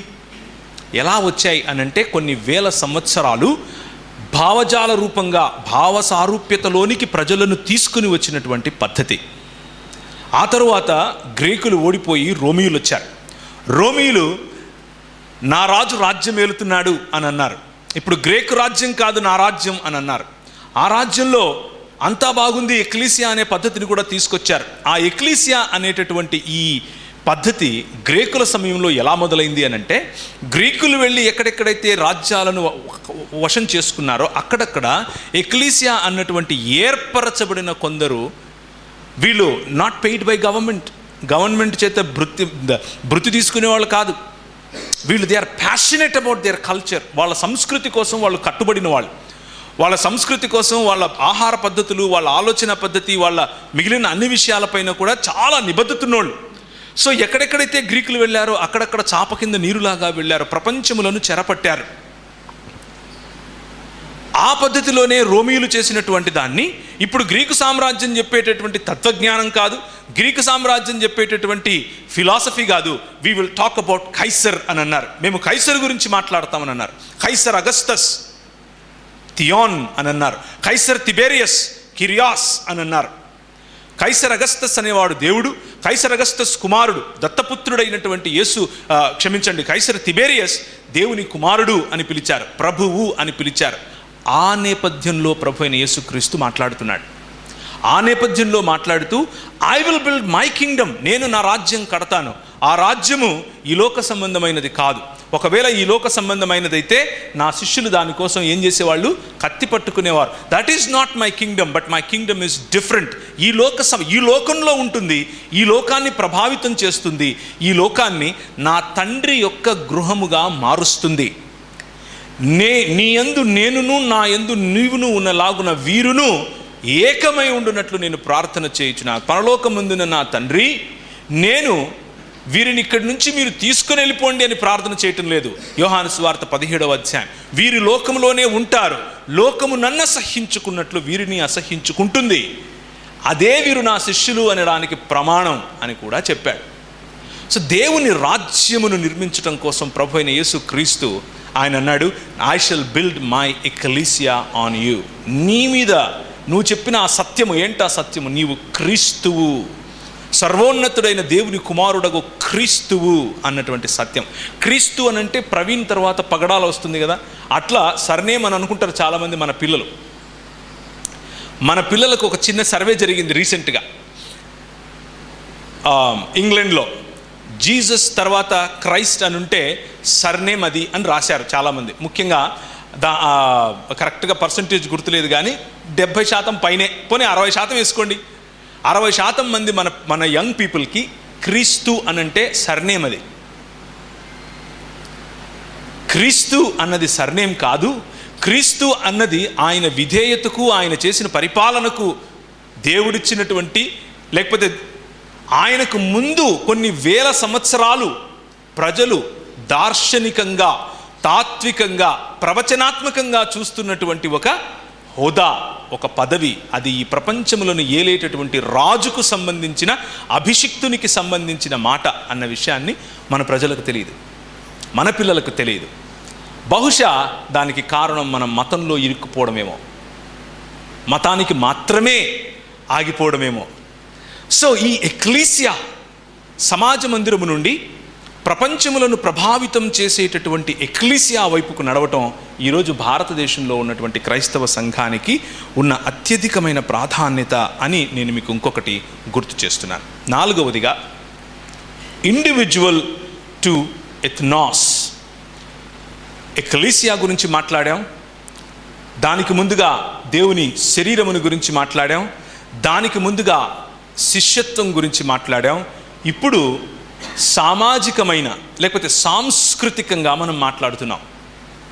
నువ్వు చస్తే పరలోకం పోతావా అనే ప్రశ్న చాలా మంచిది, అడగాలి, అడుగుతూ వచ్చాం. కానీ అంత మాత్రముతో ఆగిపోతే బహుశా కాదేమో. మనం ఇండివిజువల్ నుండి ఒకసారి హోషేయ గ్రంథాన్ని చూస్తారా? హోషేయ గ్రంథము, very important verse that you may want to remember. మీరు ఒకవేళ దాన్ని మీ అధ్యయనంలోకి తీసుకొని చదివితే, మీ సంఘాలలో ఆ అధ్యయనంలో కనుక మీరు దాన్ని పఠిస్తే, బహుశా మన సామాజిక లేకపోతే మన క్రైస్తవ సంఘాలకు ఉన్నటువంటి దిశాదశ నిర్దేశాలు చేయటానికి నాయకత్వం వహించే మీరు ఇంకొంచెం లోతైనటువంటి నడిపింపును ఇవ్వగలుగుతారేమో. రండి, 6వ అధ్యాయం. మనం యెహోవా వైపు తిరుగుదాం. ఆయన మనల్ని చీల్చివేశాడు, ఆయనే మనల్ని స్వస్థపరుస్తాడు. ఆయన మనల్ని కొట్టాడు, ఆయనే మన పుండు కడతాడు. 2 రోజులైన తరువాత ఆయన మనల్ని బ్రతికిస్తాడు. 2 రోజులైన తరువాత ఆయన మనల్ని బ్రతికిస్తాడు. 3వ రోజున ఆయన మనల్ని పైకెత్తుతాడు, మనలను ఆయన సమక్షంలో జీవింపచేస్తాడు. ది ప్రాఫెసీ అబౌట్ ఇస్రాయేల్, ఇస్రాయేలుకు సంబంధించినటువంటి ఈ హోషేయ చేసే ప్రవచనం, ఇంకా చెరలోనికి వెళ్ళక ముందే చేసినటువంటి ప్రవచనం, ఆ చెరలోనికి వెళ్ళిపోయే ఇశ్రాయేలీయులకు ఇస్తున్నటువంటి ఒక హెచ్చరిక. మీరు ఆయనను రాజుగా తిరస్కరించారు. 1 రాజుల గ్రంథం 8వ అధ్యాయం. మీరు రాజుగా తిరస్కరించారు. సమూయేలు, నువ్వు వెళ్ళి వాళ్ళకు చెప్పు, నేను వాళ్లకు రాజుగా ఉండటం బహుశా వాళ్ళకి ఇష్టం లేదేమో.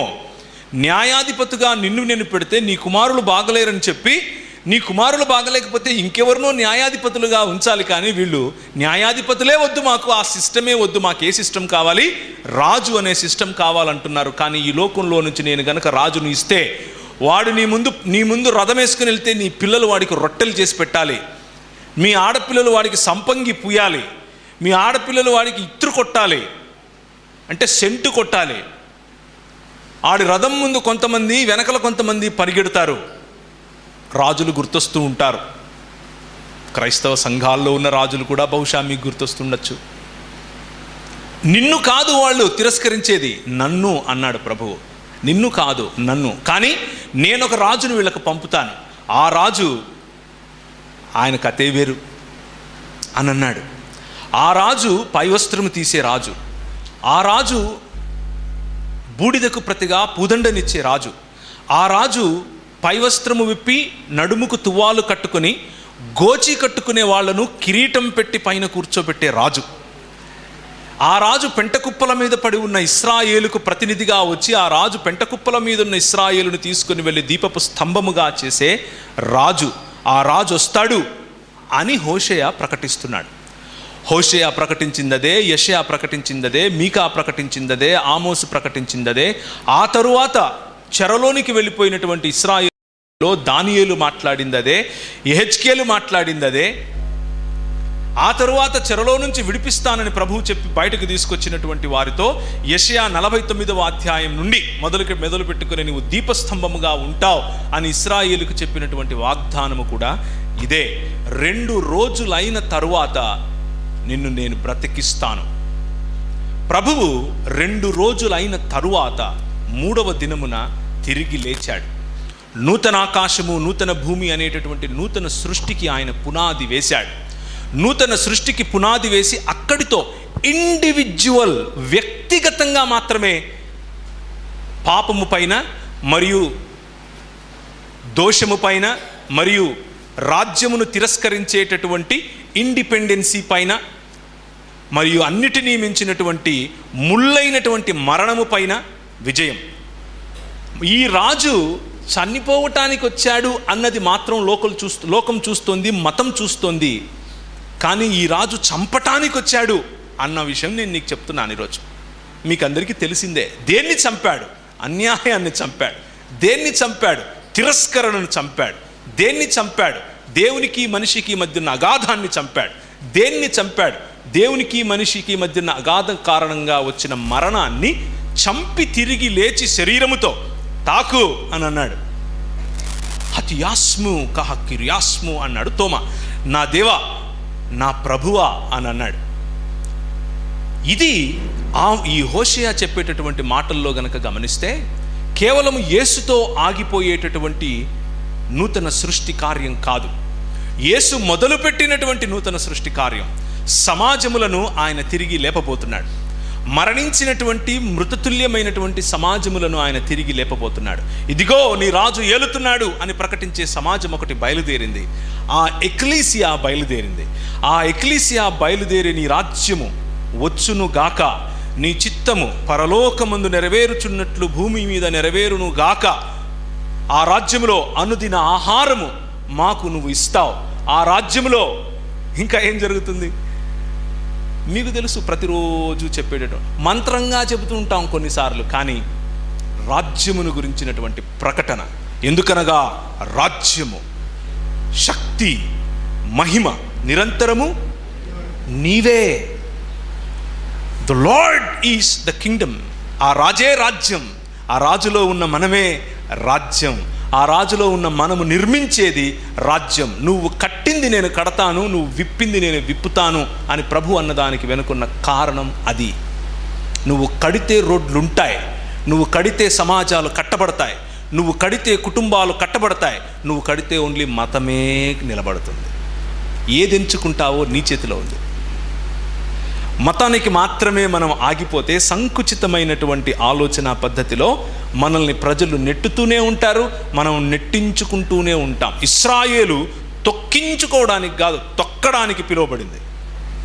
33వ అధ్యాయం ద్వితీయోపదేశ కాండంలో మీరు చూస్తే, ఇశ్రాయేలు నీ భాగ్యం ఎంత గొప్పది, యెహోవా రాజుగాగల నీ భాగ్యం ఎంత గొప్పది, యెహోవా విడిపించిన నీ భాగ్యం ఎంత గొప్పది అని చెబుతూ, నీవు అన్యజనులు నీ ముందు ఏం చేస్తారు? ఆఖరి వచనం చూడండి.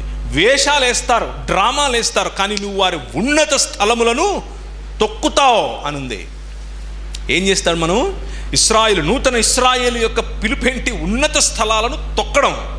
మనము ఈరోజు మన సమాజము తొక్కించుకునే సమాజం. డోర్ మ్యాట్ పతోడొచ్చి పూసిపోతాడు కాలికుండేది. కారణం ఏంటి అని అంటే, వీళ్ళు మతంలో ఉంటారండి, వీళ్ళకి ఒక బిస్కెట్ వేస్తే అలా పడుంటారు. ఏంటి ఆ బిస్కెట్? ఇంకా మీరు ఆలోచించుకోండి. చాలా బిస్కెట్లు ఉన్నాయి వేసేటివి. అలా ఉంటారు. వీళ్ళకు ప్రాతినిధ్యము, తలగా ఉండటము, తొక్కగా ఉండకపోవటము, తొక్కడము, ఇలాంటివన్నీ వద్దు. వీళ్ళు తొక్కించుకుంటారు. కానీ ప్రభువు పిలుపు అది కాదు. మనం తొక్కించుకునే విషయంలో బహుశా అన్యాయమును సహించే పద్ధతిలో అది నిజమేమో, కానీ నీతిని జరిగించటం, న్యాయమును ప్రేమించటం, కనికరమును ప్రేమించటం, దీన మనస్సు కలిగి యెహోవా ఎదుట జీవించటం, ఇది మన పిలుపు. మనం తలలుగా ఉండటానికి ఇచ్చినటువంటి పిలుపు. దీపస్తంభములుగా ఉండటానికి ఇచ్చినటువంటి పిలుపు ఒక వ్యక్తిని పరలోకము చేర్చడం కోసం మాత్రమే కాకుండా సమాజములను దేవుని యొక్క నివాస స్థలముగా మార్చే పిలుపు. వ్యక్తి ఇంపార్టెంటే, కానీ అక్కడ ఆగొద్దు. సమాజముల వైపు చూడు. పాలసీ మేకింగ్లో మనం ఉన్నామా? వాయ్, ఎందుకు లేము? పాలసీ మేకింగ్కి మనం ఎందుకు దూరంగా ఉంటున్నాం? మీకా గ్రంథంలో రైతులను గురించి మాట్లాడుతూ, రైతులు పండిన పంట రక్తపు పంటగా మారిపోతూ ఉంది అని వర్ణిస్తూ ఉంటే చదువుకుంటున్నాం, అందులో మతం వెతుక్కుంటున్నాం. ఢిల్లీలో ఈరోజు రైతులు నువ్వు నేను చేయాల్సింది వాళ్ళు చేస్తున్నారు, సంఘం చేయాల్సింది వాళ్ళు చేస్తున్నారు, నిలబడి మాట్లాడుతున్నారు. క్రైస్తవ సంఘము నేర్పినటువంటి మాటలు క్రైస్తవ సమాజంలో మతంలో ఉండే వాళ్ళకి అర్థం కాలేదు, కానీ రైతులకు అర్థమయ్యాయి. సంపాదించారు. ప్రభుత్వాల మెడలు వంచుతున్నారు. తొక్కే పనిని చేయాల్సినటువంటి క్రైస్తవులు తొక్కించుకుంటున్నారు. I'm very sorry to say. చాలా కొంచెం ఒకవేళ నా మాటలు విప్లవాత్మకంగా మీకు కనిపించవచ్చు, వినిపించవచ్చు, కానీ నాకు అర్థమయ్యే బైబిల్లో అలాగే కనిపిస్తోంది. నీ పిలుపు అదే. అయితే మన పోరాటం మనకు తెలిసిన విధంగా ఎఫెసీయులకు రాసిన పత్రిక 6వ అధ్యాయంలో మన పోరాటం కేవలము శరీరములతో కాదు, కేవలము మనుష్యులతో కాదు, రక్తమాంసములతో కాదు. మన పోరాటం సిస్టమ్స్తో, అంధకార సంబంధమైన దురాత్మ సమూహములతో, the powers and the principalities అని పిలిచారు. రాజకీయము చేసే, రాజ్యము చేసే, కంట్రోల్ చేసే సిస్టమ్స్తో మన పోరాటం. నీ పోరాటం, నా పోరాటం మళ్ళీ ఒకసారి 150 సంవత్సరాల క్రితం వెళ్ళి ఆలోచించండి. ఆ రోజు ఒక సిస్టమ్ ఉంది. మీ స్త్రీలు పై వస్త్రం వేసుకోకూడదు, వారి ఛాతీ కనిపించాలి. మీ పురుషులు, స్త్రీలు, పిల్లలు గుళ్ళోకి రాకూడదు, వారి చెప్పులు వేసుకోకూడదు. నేను కనిపిస్తే చెప్పులు తీసుకుని అయ్యగారు అని చేతులు కట్టుకోవాలి అనే సిస్టమ్. మన వాళ్ళు పోరాడారు, ఆ సిస్టమ్ను ఓడించారు. 2 రోజులైన తర్వాత తిరిగి లేపారు. మనం చక్కగా బట్టలు వేసుకుంటున్నాం, మనం చక్కగా చీరలు కట్టుకుంటున్నాం, మనం చక్కగా షూస్ వేసుకుంటున్నాం. లీకాపర్ అని ఒకడు కొంటాడు, వుడ్లాండ్ అని ఒకడు కొంటాడు. ఆ రోజుల్లో వుడ్లాండ్ కాదు, లీకాపర్ కాదు. నీ ఇంట్లో చేసిన నీ చెప్పులు నువ్వు వేసుకుంటే నిన్ను కారాగారంలో పడేసే రోజులు. సిస్టంతో కొట్లాడారు. సమ సమాజాన్ని భారతదేశానికి ఇచ్చారు. ఈరోజు మనం సిస్టంతో పోరాటం మర్చిపోయాం, ఇండివిజువల్ ఫోకస్ అయిపోయింది. Very sorry to say. Policy మేకింగ్లో మనం ఉండాలి. నీ రాజు ఏలుతున్నాడు అని ప్రకటించడం సువార్త. నువ్వు చస్తే పరలోకం పోతావా అన్నది మాత్రమే సువార్త కాదు, అది సువార్తలో ఒక భాగం. మతము సువార్తలో ఒక భాగము. అక్కడికే ఆగిపోతే బహుశా మనము బైబిల్ను పూర్తిగా అర్థం చేసుకోలేదేమో. నీ రాజు ఏలుతున్నాడు అని చెప్పుకుంటూ రక్షణను చాటుతూ, రక్షణ అన్నది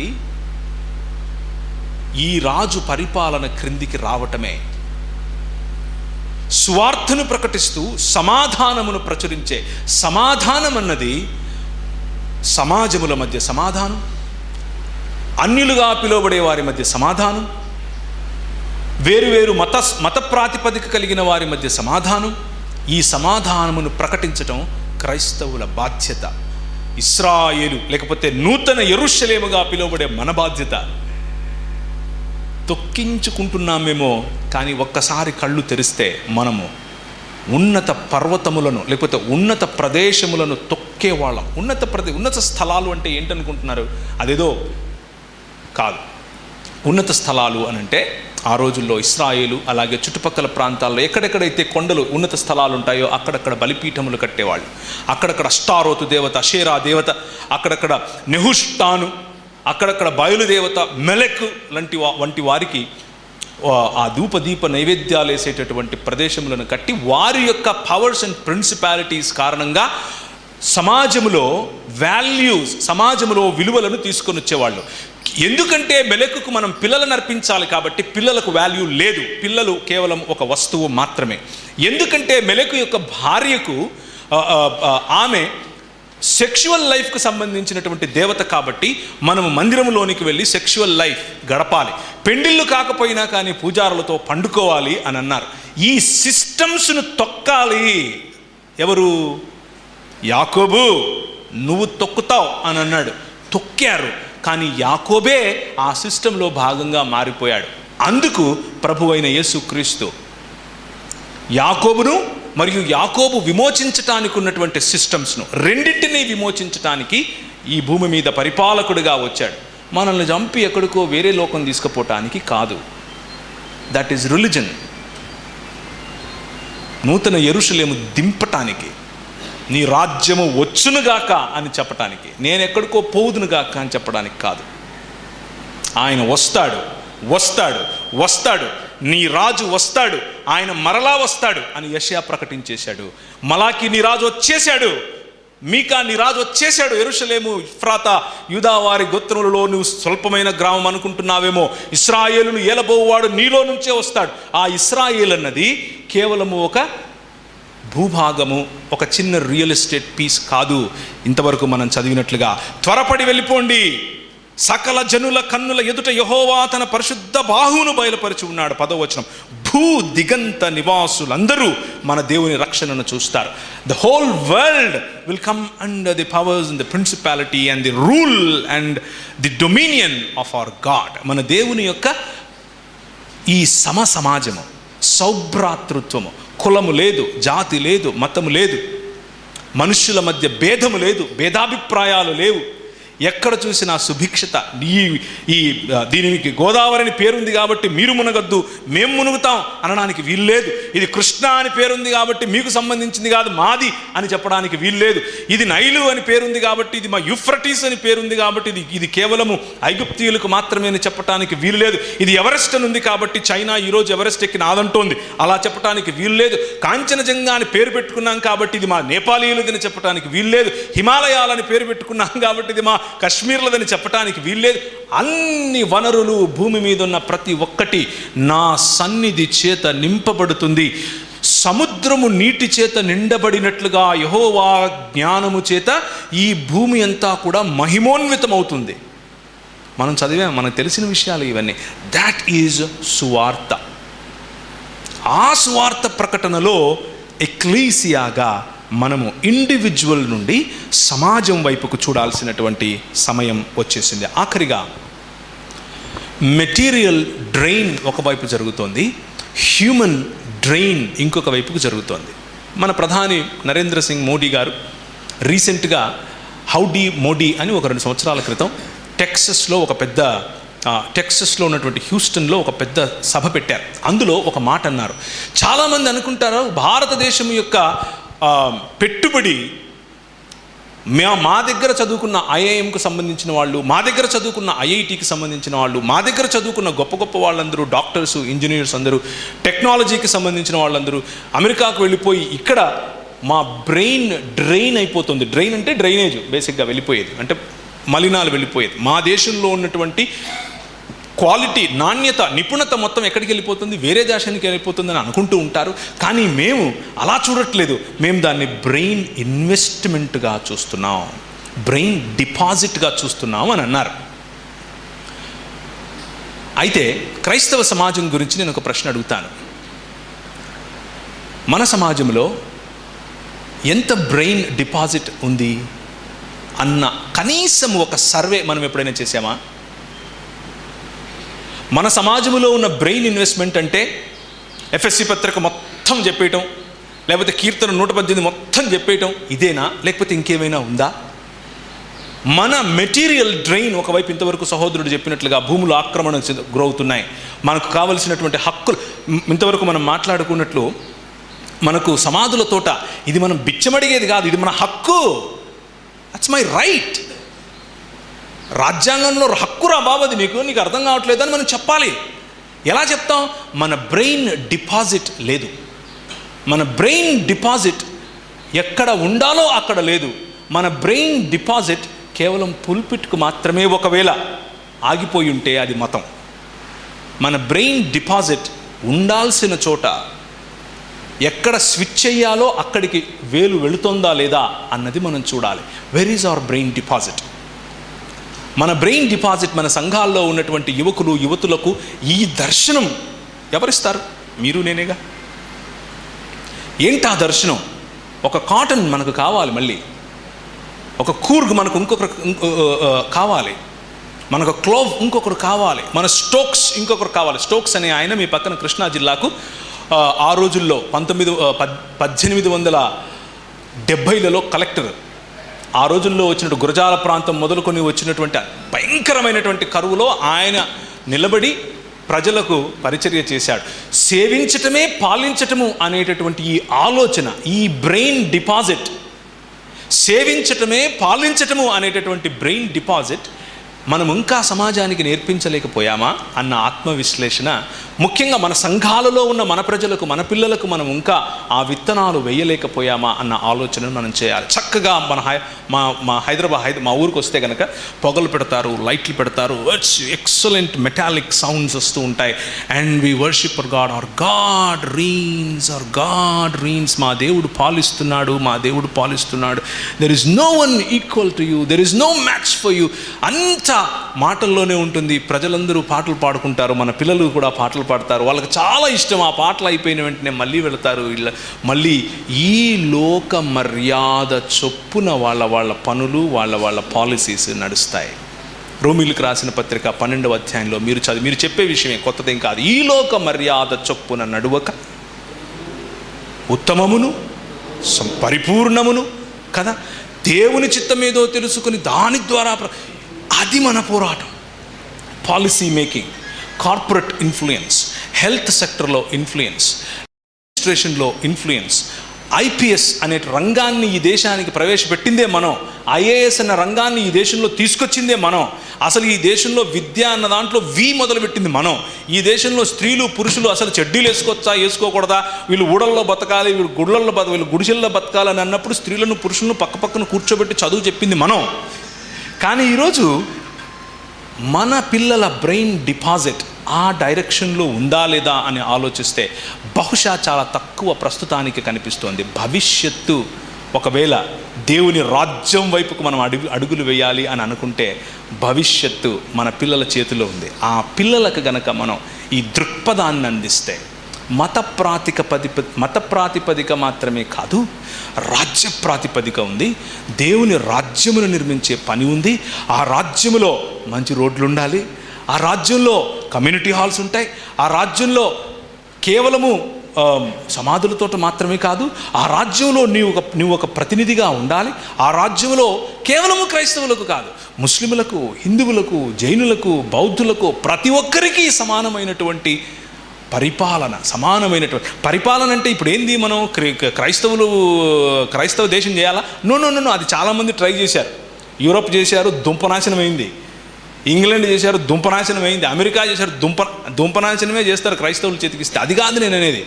క్రైస్తవ విలువలు, దేవుని రాజ్యం అంటే బిబ్లికల్ వాల్యూస్, దేవుని రాజ్య విలువలు మనుష్యులలో జొప్పించేటటువంటి ఉప్పుగా మారేందుకు ప్రయత్నిద్దామంటున్నాను. ప్రభు అన్నాడు, ఉప్పు నిస్సారమైతే ఏమవుతుంది అంటే దాని పర్పస్ కోల్పోతే ఏమవుతుంది, తొక్కబడుతుంది. రోడ్లో వేసి తొక్కుతారు. ఈరోజు మన పరిస్థితి అదే, రోడ్డులో వేసి మరి తొక్కుతున్నారు. కారణం ఏంటంటే బహుశా మన ఉద్దేశ్యాన్ని మనం మరిచామేమో. These are the 5 questions that I wanted to lay before you. ఈ 5 ప్రశ్నలు మీ ముందు ఉంచాలనుకున్నాను. కానీ ముగింపుగా ఒక 2 మాటలు. ఈ ప్రశ్నలు కేవలము హెచ్చరికలుగానో లేకపోతే విమర్శగానో మీరు తీసుకోకుండా ఇందులో ఉన్న స్ఫూర్తిని అర్థం చేసుకునేందుకు ప్రయత్నం చేయండి. మన యువతులు, మన పిల్లలు ముందుకెళ్ళి సమాజంలో ఉన్న ప్రతి రంగములో దేవుని యొక్క ప్రతినిధులుగా, రాజకీయ రంగంలో దేవుని ప్రతినిధులుగా, వ్యాపార రంగంలో దేవుని ప్రతినిధులుగా. వ్యాపారము దేవుని ప్రతినిధి అదిలా సాధ్యమవుతుంది. ఎందుకు కాదు? మన పూర్వీకులు చేశారు, మనం చేయలేమా? మొరేవియన్ మిషనరీస్ చేశారు, మనం చేయలేమా? క్యాడ్బరీస్ అనే చాక్లెట్ చేసింది, మనం చేయలేమా? క్వేకర్స్ చేశారు, మనం చేయలేమా? చేయగలం. There is a lot of history behind అస్.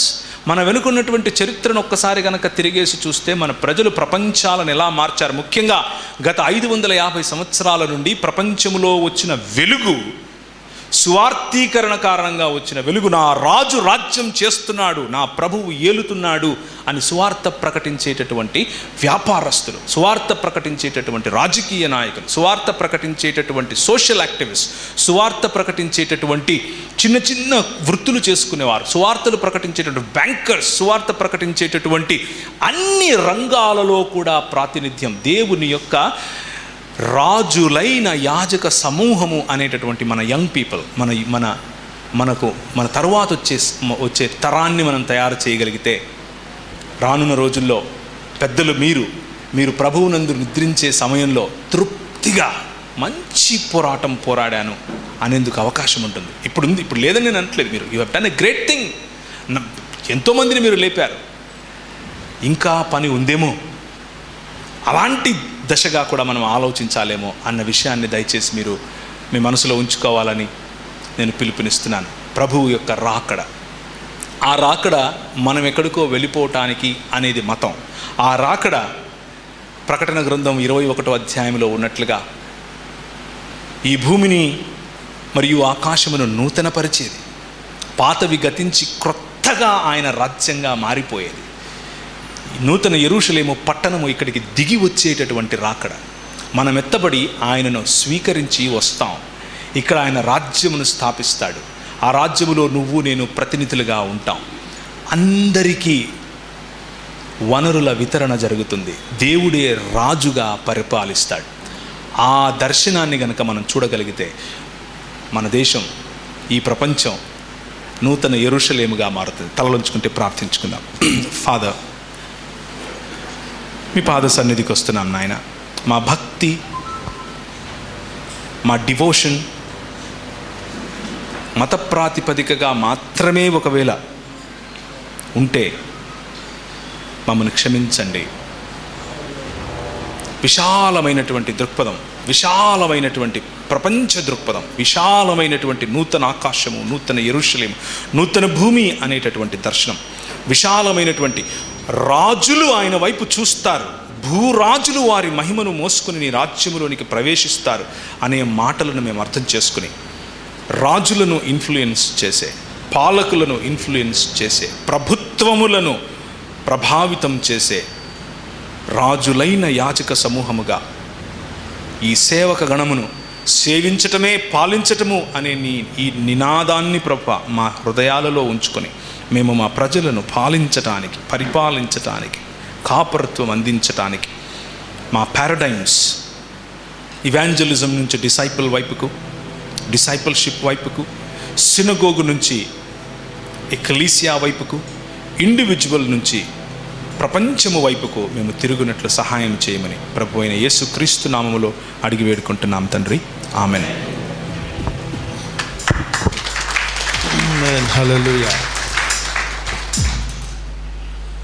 దేవునికి స్తోత్రం. హల్లెలూయా. మనం తొక్కించుకోవడానికి కాదు, మనం ఉన్నది ఎందుకు? తొక్కటానికి. హల్లెలూయా. మన దేశంలో మరి ముఖ్యంగా మనం ఈ విధంగా ఉన్నాం. నిజమే, బరియల్ గ్రౌండ్ గురించి మనకి రైట్ ఉంది. దైవజనులు చెప్పినట్లుగా మన రాజ్యాంగంలోనే ఒక సెక్షన్ ప్రకారం మనం ఒక గవర్నమెంట్ ఖాళీగా ఉన్న స్థలాన్ని చూపించి మనం అక్కడున్న అధికారుల దృష్టికి తీసుకెళ్ళినప్పుడు అది మనకు క్రిస్టియన్ బరియల్ గ్రౌండ్గా వారు ఇవ్వాలి. కానీ మనం ఏం చేస్తున్నాం? ఏం చెప్పారు? మనం తొక్కించుకుంటున్నాం. ఏదో అడగకూడదు అడిగినట్టు మన ఫీలింగు. మనకి హక్కు ఉంది. దేవునికి మహిమ కలుగును గాక. కాబట్టి మనం ఆలస్యం చేయకూడదు. అలాగే దేవుని ప్రజలమైన మనము ఇజ్రాయేలీలు చేయలేకపోయిన దాన్ని దేవుడు క్రీస్తు రక్తంలో మరి క్రైస్తవుల సంఘం ద్వారా చేయించాలని ఆయన ప్రణాళిక, ఆయన చిత్తం. అయితే మనము ఎంతగా వెనకబడి ఉన్నాం.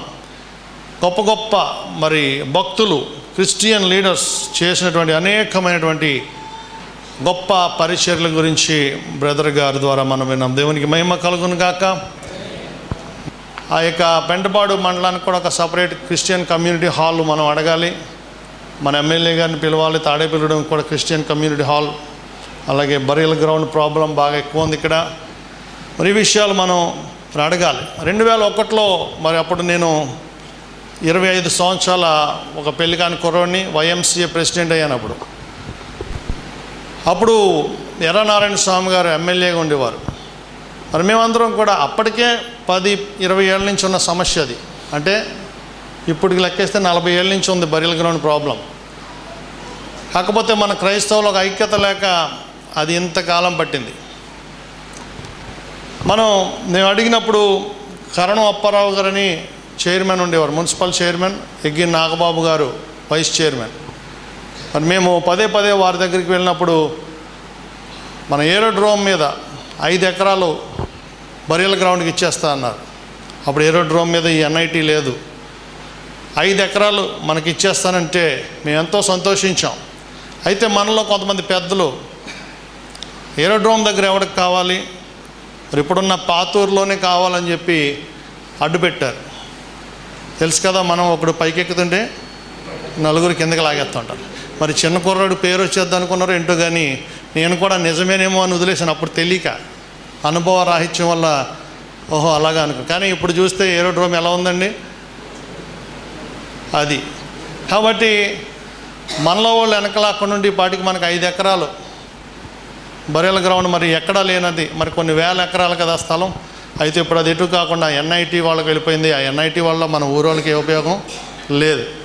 కనీసం ఎయిర్పోర్ట్ వచ్చినా బాగుండేది. అప్పుడప్పుడు విమానం ఎక్కి దిగేవాళ్ళం. కొన్ని నెల రోజుల ముందు కొనుక్కుంటే 1000 రూపాయలకి వచ్చేది టికెట్. కాబట్టి అది కూడా పాడు చేశారు. NITకి వెళ్ళిపోయింది మంచి ల్యాండ్. ఏదేమైనప్పటికీ కూడా మరి ఇప్పటికైనా మనము ప్రయత్నించాలి. మరి నేను ఎప్పుడు పదే చెప్తా ఉంటాను, ఎక్కడ మీటింగ్కి వెళ్ళినా, మన దేవుడు మనం లోకమునకు వెలుగై ఉన్నాం. ఇందాక సహోదరులు చెప్పారు, మనం ఉప్పై ఉన్నాం. ఇప్పుడు ఏం చేస్తున్నాం, మనం నిస్సారమైపోయి తొక్కబడుతున్నాం. కానీ మనం సారవంతంగా ఉండాలి. మనం లోకమునకు వెలుగై ఉన్నాం. మనం లేకపోతే లోకమంతా చీకటే. ఇక్కడ ఉన్నారు స్వదేశీ అనేవాళ్ళు, వాళ్ళు వాడే వస్తువులన్నీ మనం కనిపెట్టినాయి. ప్రతి ఇన్వెన్షన్ క్రిస్టియన్స్ లేకపోతే యూదులు కనిపెట్టినవి తప్పితే వాళ్ళకి వచ్చిందేంటి, కూలగొట్టడం, పేల్చడం, చంపడం తప్ప మిగతా వాళ్ళకి ఏమీ కూడా రాదు. విడగొట్టి పరిపాలించడం. కాబట్టి మరి గాస్పల్ ఏ దేశాలు ముందు వెళ్ళిందో ఆ దేశాలు ఎంతో అభివృద్ధి చెందాయి. అనేక మందికి అప్పిచ్చే దేశాలకు ఉన్నాయి. మనమేమో వెళ్ళి అక్కడ తెచ్చుకుంటున్నాం. ఇప్పుడు దేశం మన ఇండియా ఎందుకు అభివృద్ధి పొందుతుందంటే, ఇప్పుడు మన ఇండియాలో కూడా గాస్పల్ బాగా పెరిగిపోతుంది, సువార్త బాగా వ్యాపిస్తుంది. కాబట్టి ఇప్పుడు ఇండియా కూడా ఎంతో ఉన్నతమైన స్థితికి వస్తుందని. అలాగే మన భారతదేశం పట్ల గొప్ప ప్రవచనాలు కూడా ఉన్నాయి. మరి నేను కూడా విదేశాలకు వెళ్ళినప్పుడు అనేక మంది దైవజనులు నాకు చెప్తూ ఉంటారు. కాబట్టి మనందరము కూడా మన దేశం కోసం ఎక్కువ ప్రార్థన చేద్దాం. ఈ మధ్య కాలంలో దేవుడు నాకు ఒక భారం పెట్టాడు. గత 1-2 నెలల నుంచి ఎక్కువ భారతదేశం కోసం ప్రార్థన చేస్తున్నాను. భారతదేశం ప్రతి విభాగం కోసం ప్రార్థన చేస్తున్నాను. వ్యక్తిగతంగా భారతదేశంలో లంచగొండితనం, mafia, land mafia, sand mafia, liquor mafia, corruption, మరి గవర్నమెంట్లో జరుగుతున్న కరప్షన్, అన్నిటి గురించి కూడా మీ అందరూ ప్రార్థన చేస్తే, మీ సంఘాలతో ప్రార్థన చేపిస్తే దేవుడు ఏం చేస్తాడు, క్లీన్ చేస్తాడు. దేవుని స్తోత్రం, హల్లెలూయా. మనుషుల మనసులు మార్చాలి. జూపూడి ప్రభాకర్ గారు చెప్పిన ఒక మాట నన్ను పట్టుకుంది. రాజకీయ నాయకుడు పరిశుద్ధుడై ఉండాలని చెప్తుందంట రాజ్యాంగం. అవునా కదా? కాబట్టి అసలు రాజ్యాంగం రాసిన అంబేద్కర్ గారు, ఆయన కూడా ఇంగ్లాండ్లో, అమెరికాలో చూసి మరి ఆ రాజ్యాంగాన్ని పొందుపరిచాడు. కాబట్టి ఉన్నట్లుగా మన కాన్స్టిట్యూషన్ మరి ఇండియాలో అలాగే అన్ని దేశాల్లో కూడా జరిగితే చాలా బాగుంటుంది. మత సామరస్యం, పరమత సహనం, వీటన్నిటి కోసం మనం ప్రార్థన చేస్తే దేవుడు మనల్ని ఆశీర్వదిస్తాడు. నేను విన్నాను, డాక్టర్ బిల్లీ గ్రామ్ గారు తండ్రి ఆయన ఒక రైతు అనుకుంటా. ఆయన అమెరికాలో వారుండే రాష్ట్రం నుంచి గొప్ప సువార్థికుడు రావాలని ప్రార్థన చేసేవాడంట. వారి రాష్ట్రము నాకు గుర్తులేదు, కానీ ఆయన స్టేట్ పేరు కూడా మర్చిపోయా. దేవా, మా రాష్ట్రం నుంచి ప్రపంచ సువార్థికుడు ఒకరు రావాలని ప్రార్థన చేస్తే దేవుడు ఏం చేశాడు, కొన్ని సంవత్సరాల తర్వాత ఆయనకు పుట్టిన 4-5 కొడుకుల్లో పెద్ద కొడుకుని ప్రపంచానికి జ్యోతిగా వాడుకున్నాడు. దేవునికి స్తోత్రం. అలాగే మనం కూడా నిస్వార్థంతో ప్రార్థన చేసినప్పుడు, దేశం కోసం ప్రార్థన చేసినప్పుడు, దేవుని చిత్తం కోసం ప్రార్థన చేసినప్పుడు, సొలొమోను వలె మరి స్వార్థంతో అడగకుండా దేవుని జ్ఞానం, దేవుని ప్రజలను పరిపాలించడానికి, దేవుని పని కొరకు మనం అడిగినప్పుడు దేవుడు మన ఇంట్లో నుంచి ఆశీర్వాదాన్ని ఇస్తాడు. దేవునికి స్తోత్రం. కాబట్టి మరి దైవజనులు చెప్పారు, పరలోకమందు ఆయన చిత్తం నెరవేర్చబడినట్లు భూమి యందు నెరవేర్చబడాలని మనం ప్రార్థన చేయాలి. చచ్చిపోయి త్వరగా పరలోకానికి వెళ్ళిపోవడం కాదు. దేవుడి చిత్తం ఏంటి? దేవుడు నిన్నెందుకు పంపించాడు ఈ లోకానికి? నిన్నెందుకు కన్నాడు? నువ్వెందుకు తిరిగి జన్మించావు? నిన్నెందుకు ఏర్పరచుకున్నాడు? ఆ చిత్తం అంతా కూడా మనం ఈ భూమి మీద నెరవేర్చాలి. హల్లెలూయా. పౌలు భక్తుడు చెప్పాడు, మంచి పోరాటము పోరాడి తిని, నా పరుగు కడముట్టించి తిని, విశ్వాసము కాపాడుకుని, ఇక మీదట నా కొరకు నీతి కిరీటం. ఆ సాక్ష్యం మనందరం చెప్పాలి. అటు అనుభవంలో పరిశుద్ధాత్మ దేవుడు మనను నడిపించును గాక. ఆమేన్. కులారా సువార్తికులారా, యేసయ్య కోరుకున్న శ్రమికులారా, సేవకులారా, సువార్తికులారా, మీ మాదిరికై వందనము.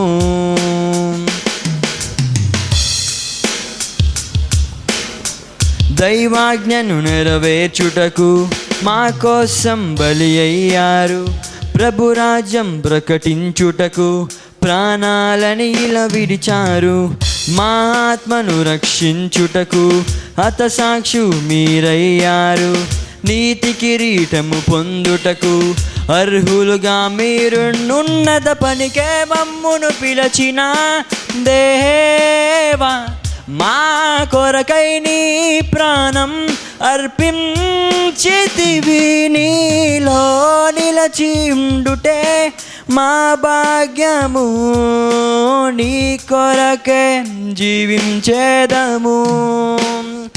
ఉన్నత పనికే మమ్మును పిలచిన దేవా, మా కొరకై నీ ప్రాణం అర్పించితివి, నీలో నిలచి ఉండుటే మా భాగ్యము, నీ కొరకే జీవించేదము.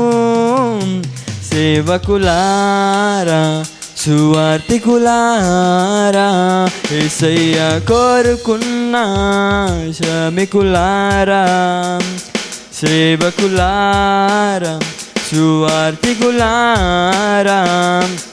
మీ మాదిరికై వందనము. సంఘమును కాపాడుటలో కాపరులుగా మీరున్నారు, సువార్తకి పోరాడుటలో సిద్ధపడిన సైన్యం మీరు, మీ ప్రేమను ఎరుగని వారు అన్యాయముగా మేము చంపారు, నీ త్యాగం మేము ఎన్నటికీ మరచిపోము. సేవకులారా సువార్తికులారా,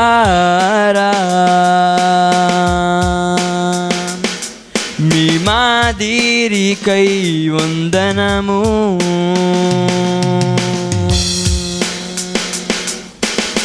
సువార్తను అందించుటకు ఎన్నో హింసలు పొందారు, ఆకలితో మోకాలుని సంఘమును పోషించారు, మాకు మాదిరి చూపించుటకు క్రీస్తుని పోలి జీవించారు, మీ జత పరిమారమే మేము, మీ జాడలో ఇకనై ఉన్నత పనికే మమ్మును పిలచిన దేవా, మా కొరకై నీ ప్రాణం అర్పించితివి, నీలో నిలచి ఉండుటే మా భాగ్యము, నీ కొరకే జీవించేదము. ఉన్నత పనికే మమ్మును పిలచిన దేవా, మా కొరకై నీ ప్రాణం అర్పించితివి, నీలో నిలచి ఉండుటే మా భాగ్యము, నీ కొరకే జీవించెదము. సేవకులారా సువార్తికులారా యేసయ్య కోరుకున్న శ్రమికులారా సేవకులారా సువార్తికులారా మీ మాదిరికై వందనము. ఉన్నత పనికే మమ్మును పిలచిన దేవా మా కొరకై నీ ప్రాణం అర్పించితివి. నీలో నిలచి ఉండుటే మా భాగ్యము. నీ కొరకే జీవించెదము. ఉన్నత పనికే మమ్మును పిలచిన దేవా మా కొరకై నీ ప్రాణం అర్పించితివి.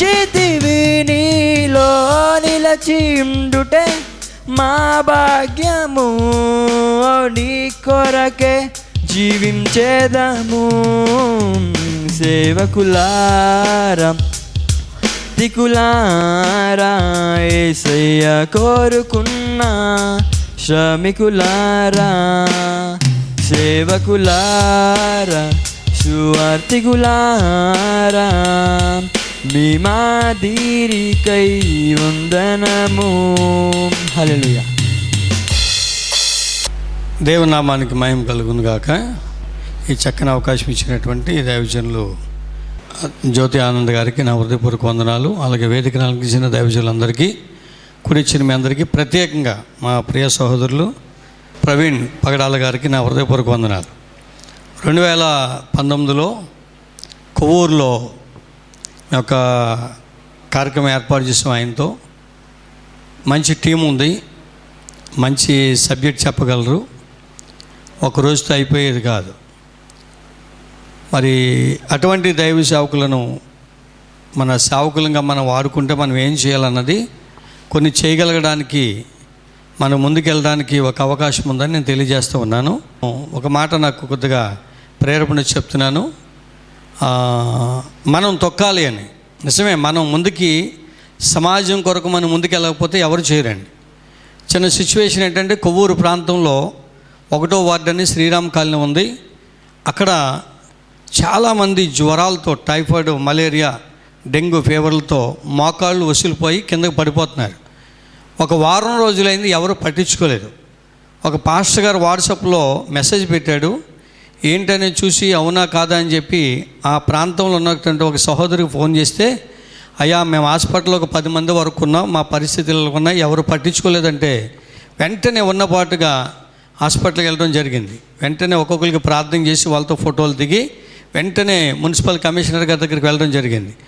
వెంటనే ఆయన బాగా తెలుసు నాకు, ఆయన దగ్గర కూర్చోబెట్టుకుని వెంటనే డాక్టర్స్తో మాట్లాడి వితిన్ 5 మినిట్స్లో మెడికల్ క్యాంప్ అండి. నేను ఈవినింగ్ వెళ్ళాను, తెల్లారికి మెడికల్ క్యాంప్ పెడితే 25 రోజులు మెడికల్ క్యాంప్ జరిగిందండి.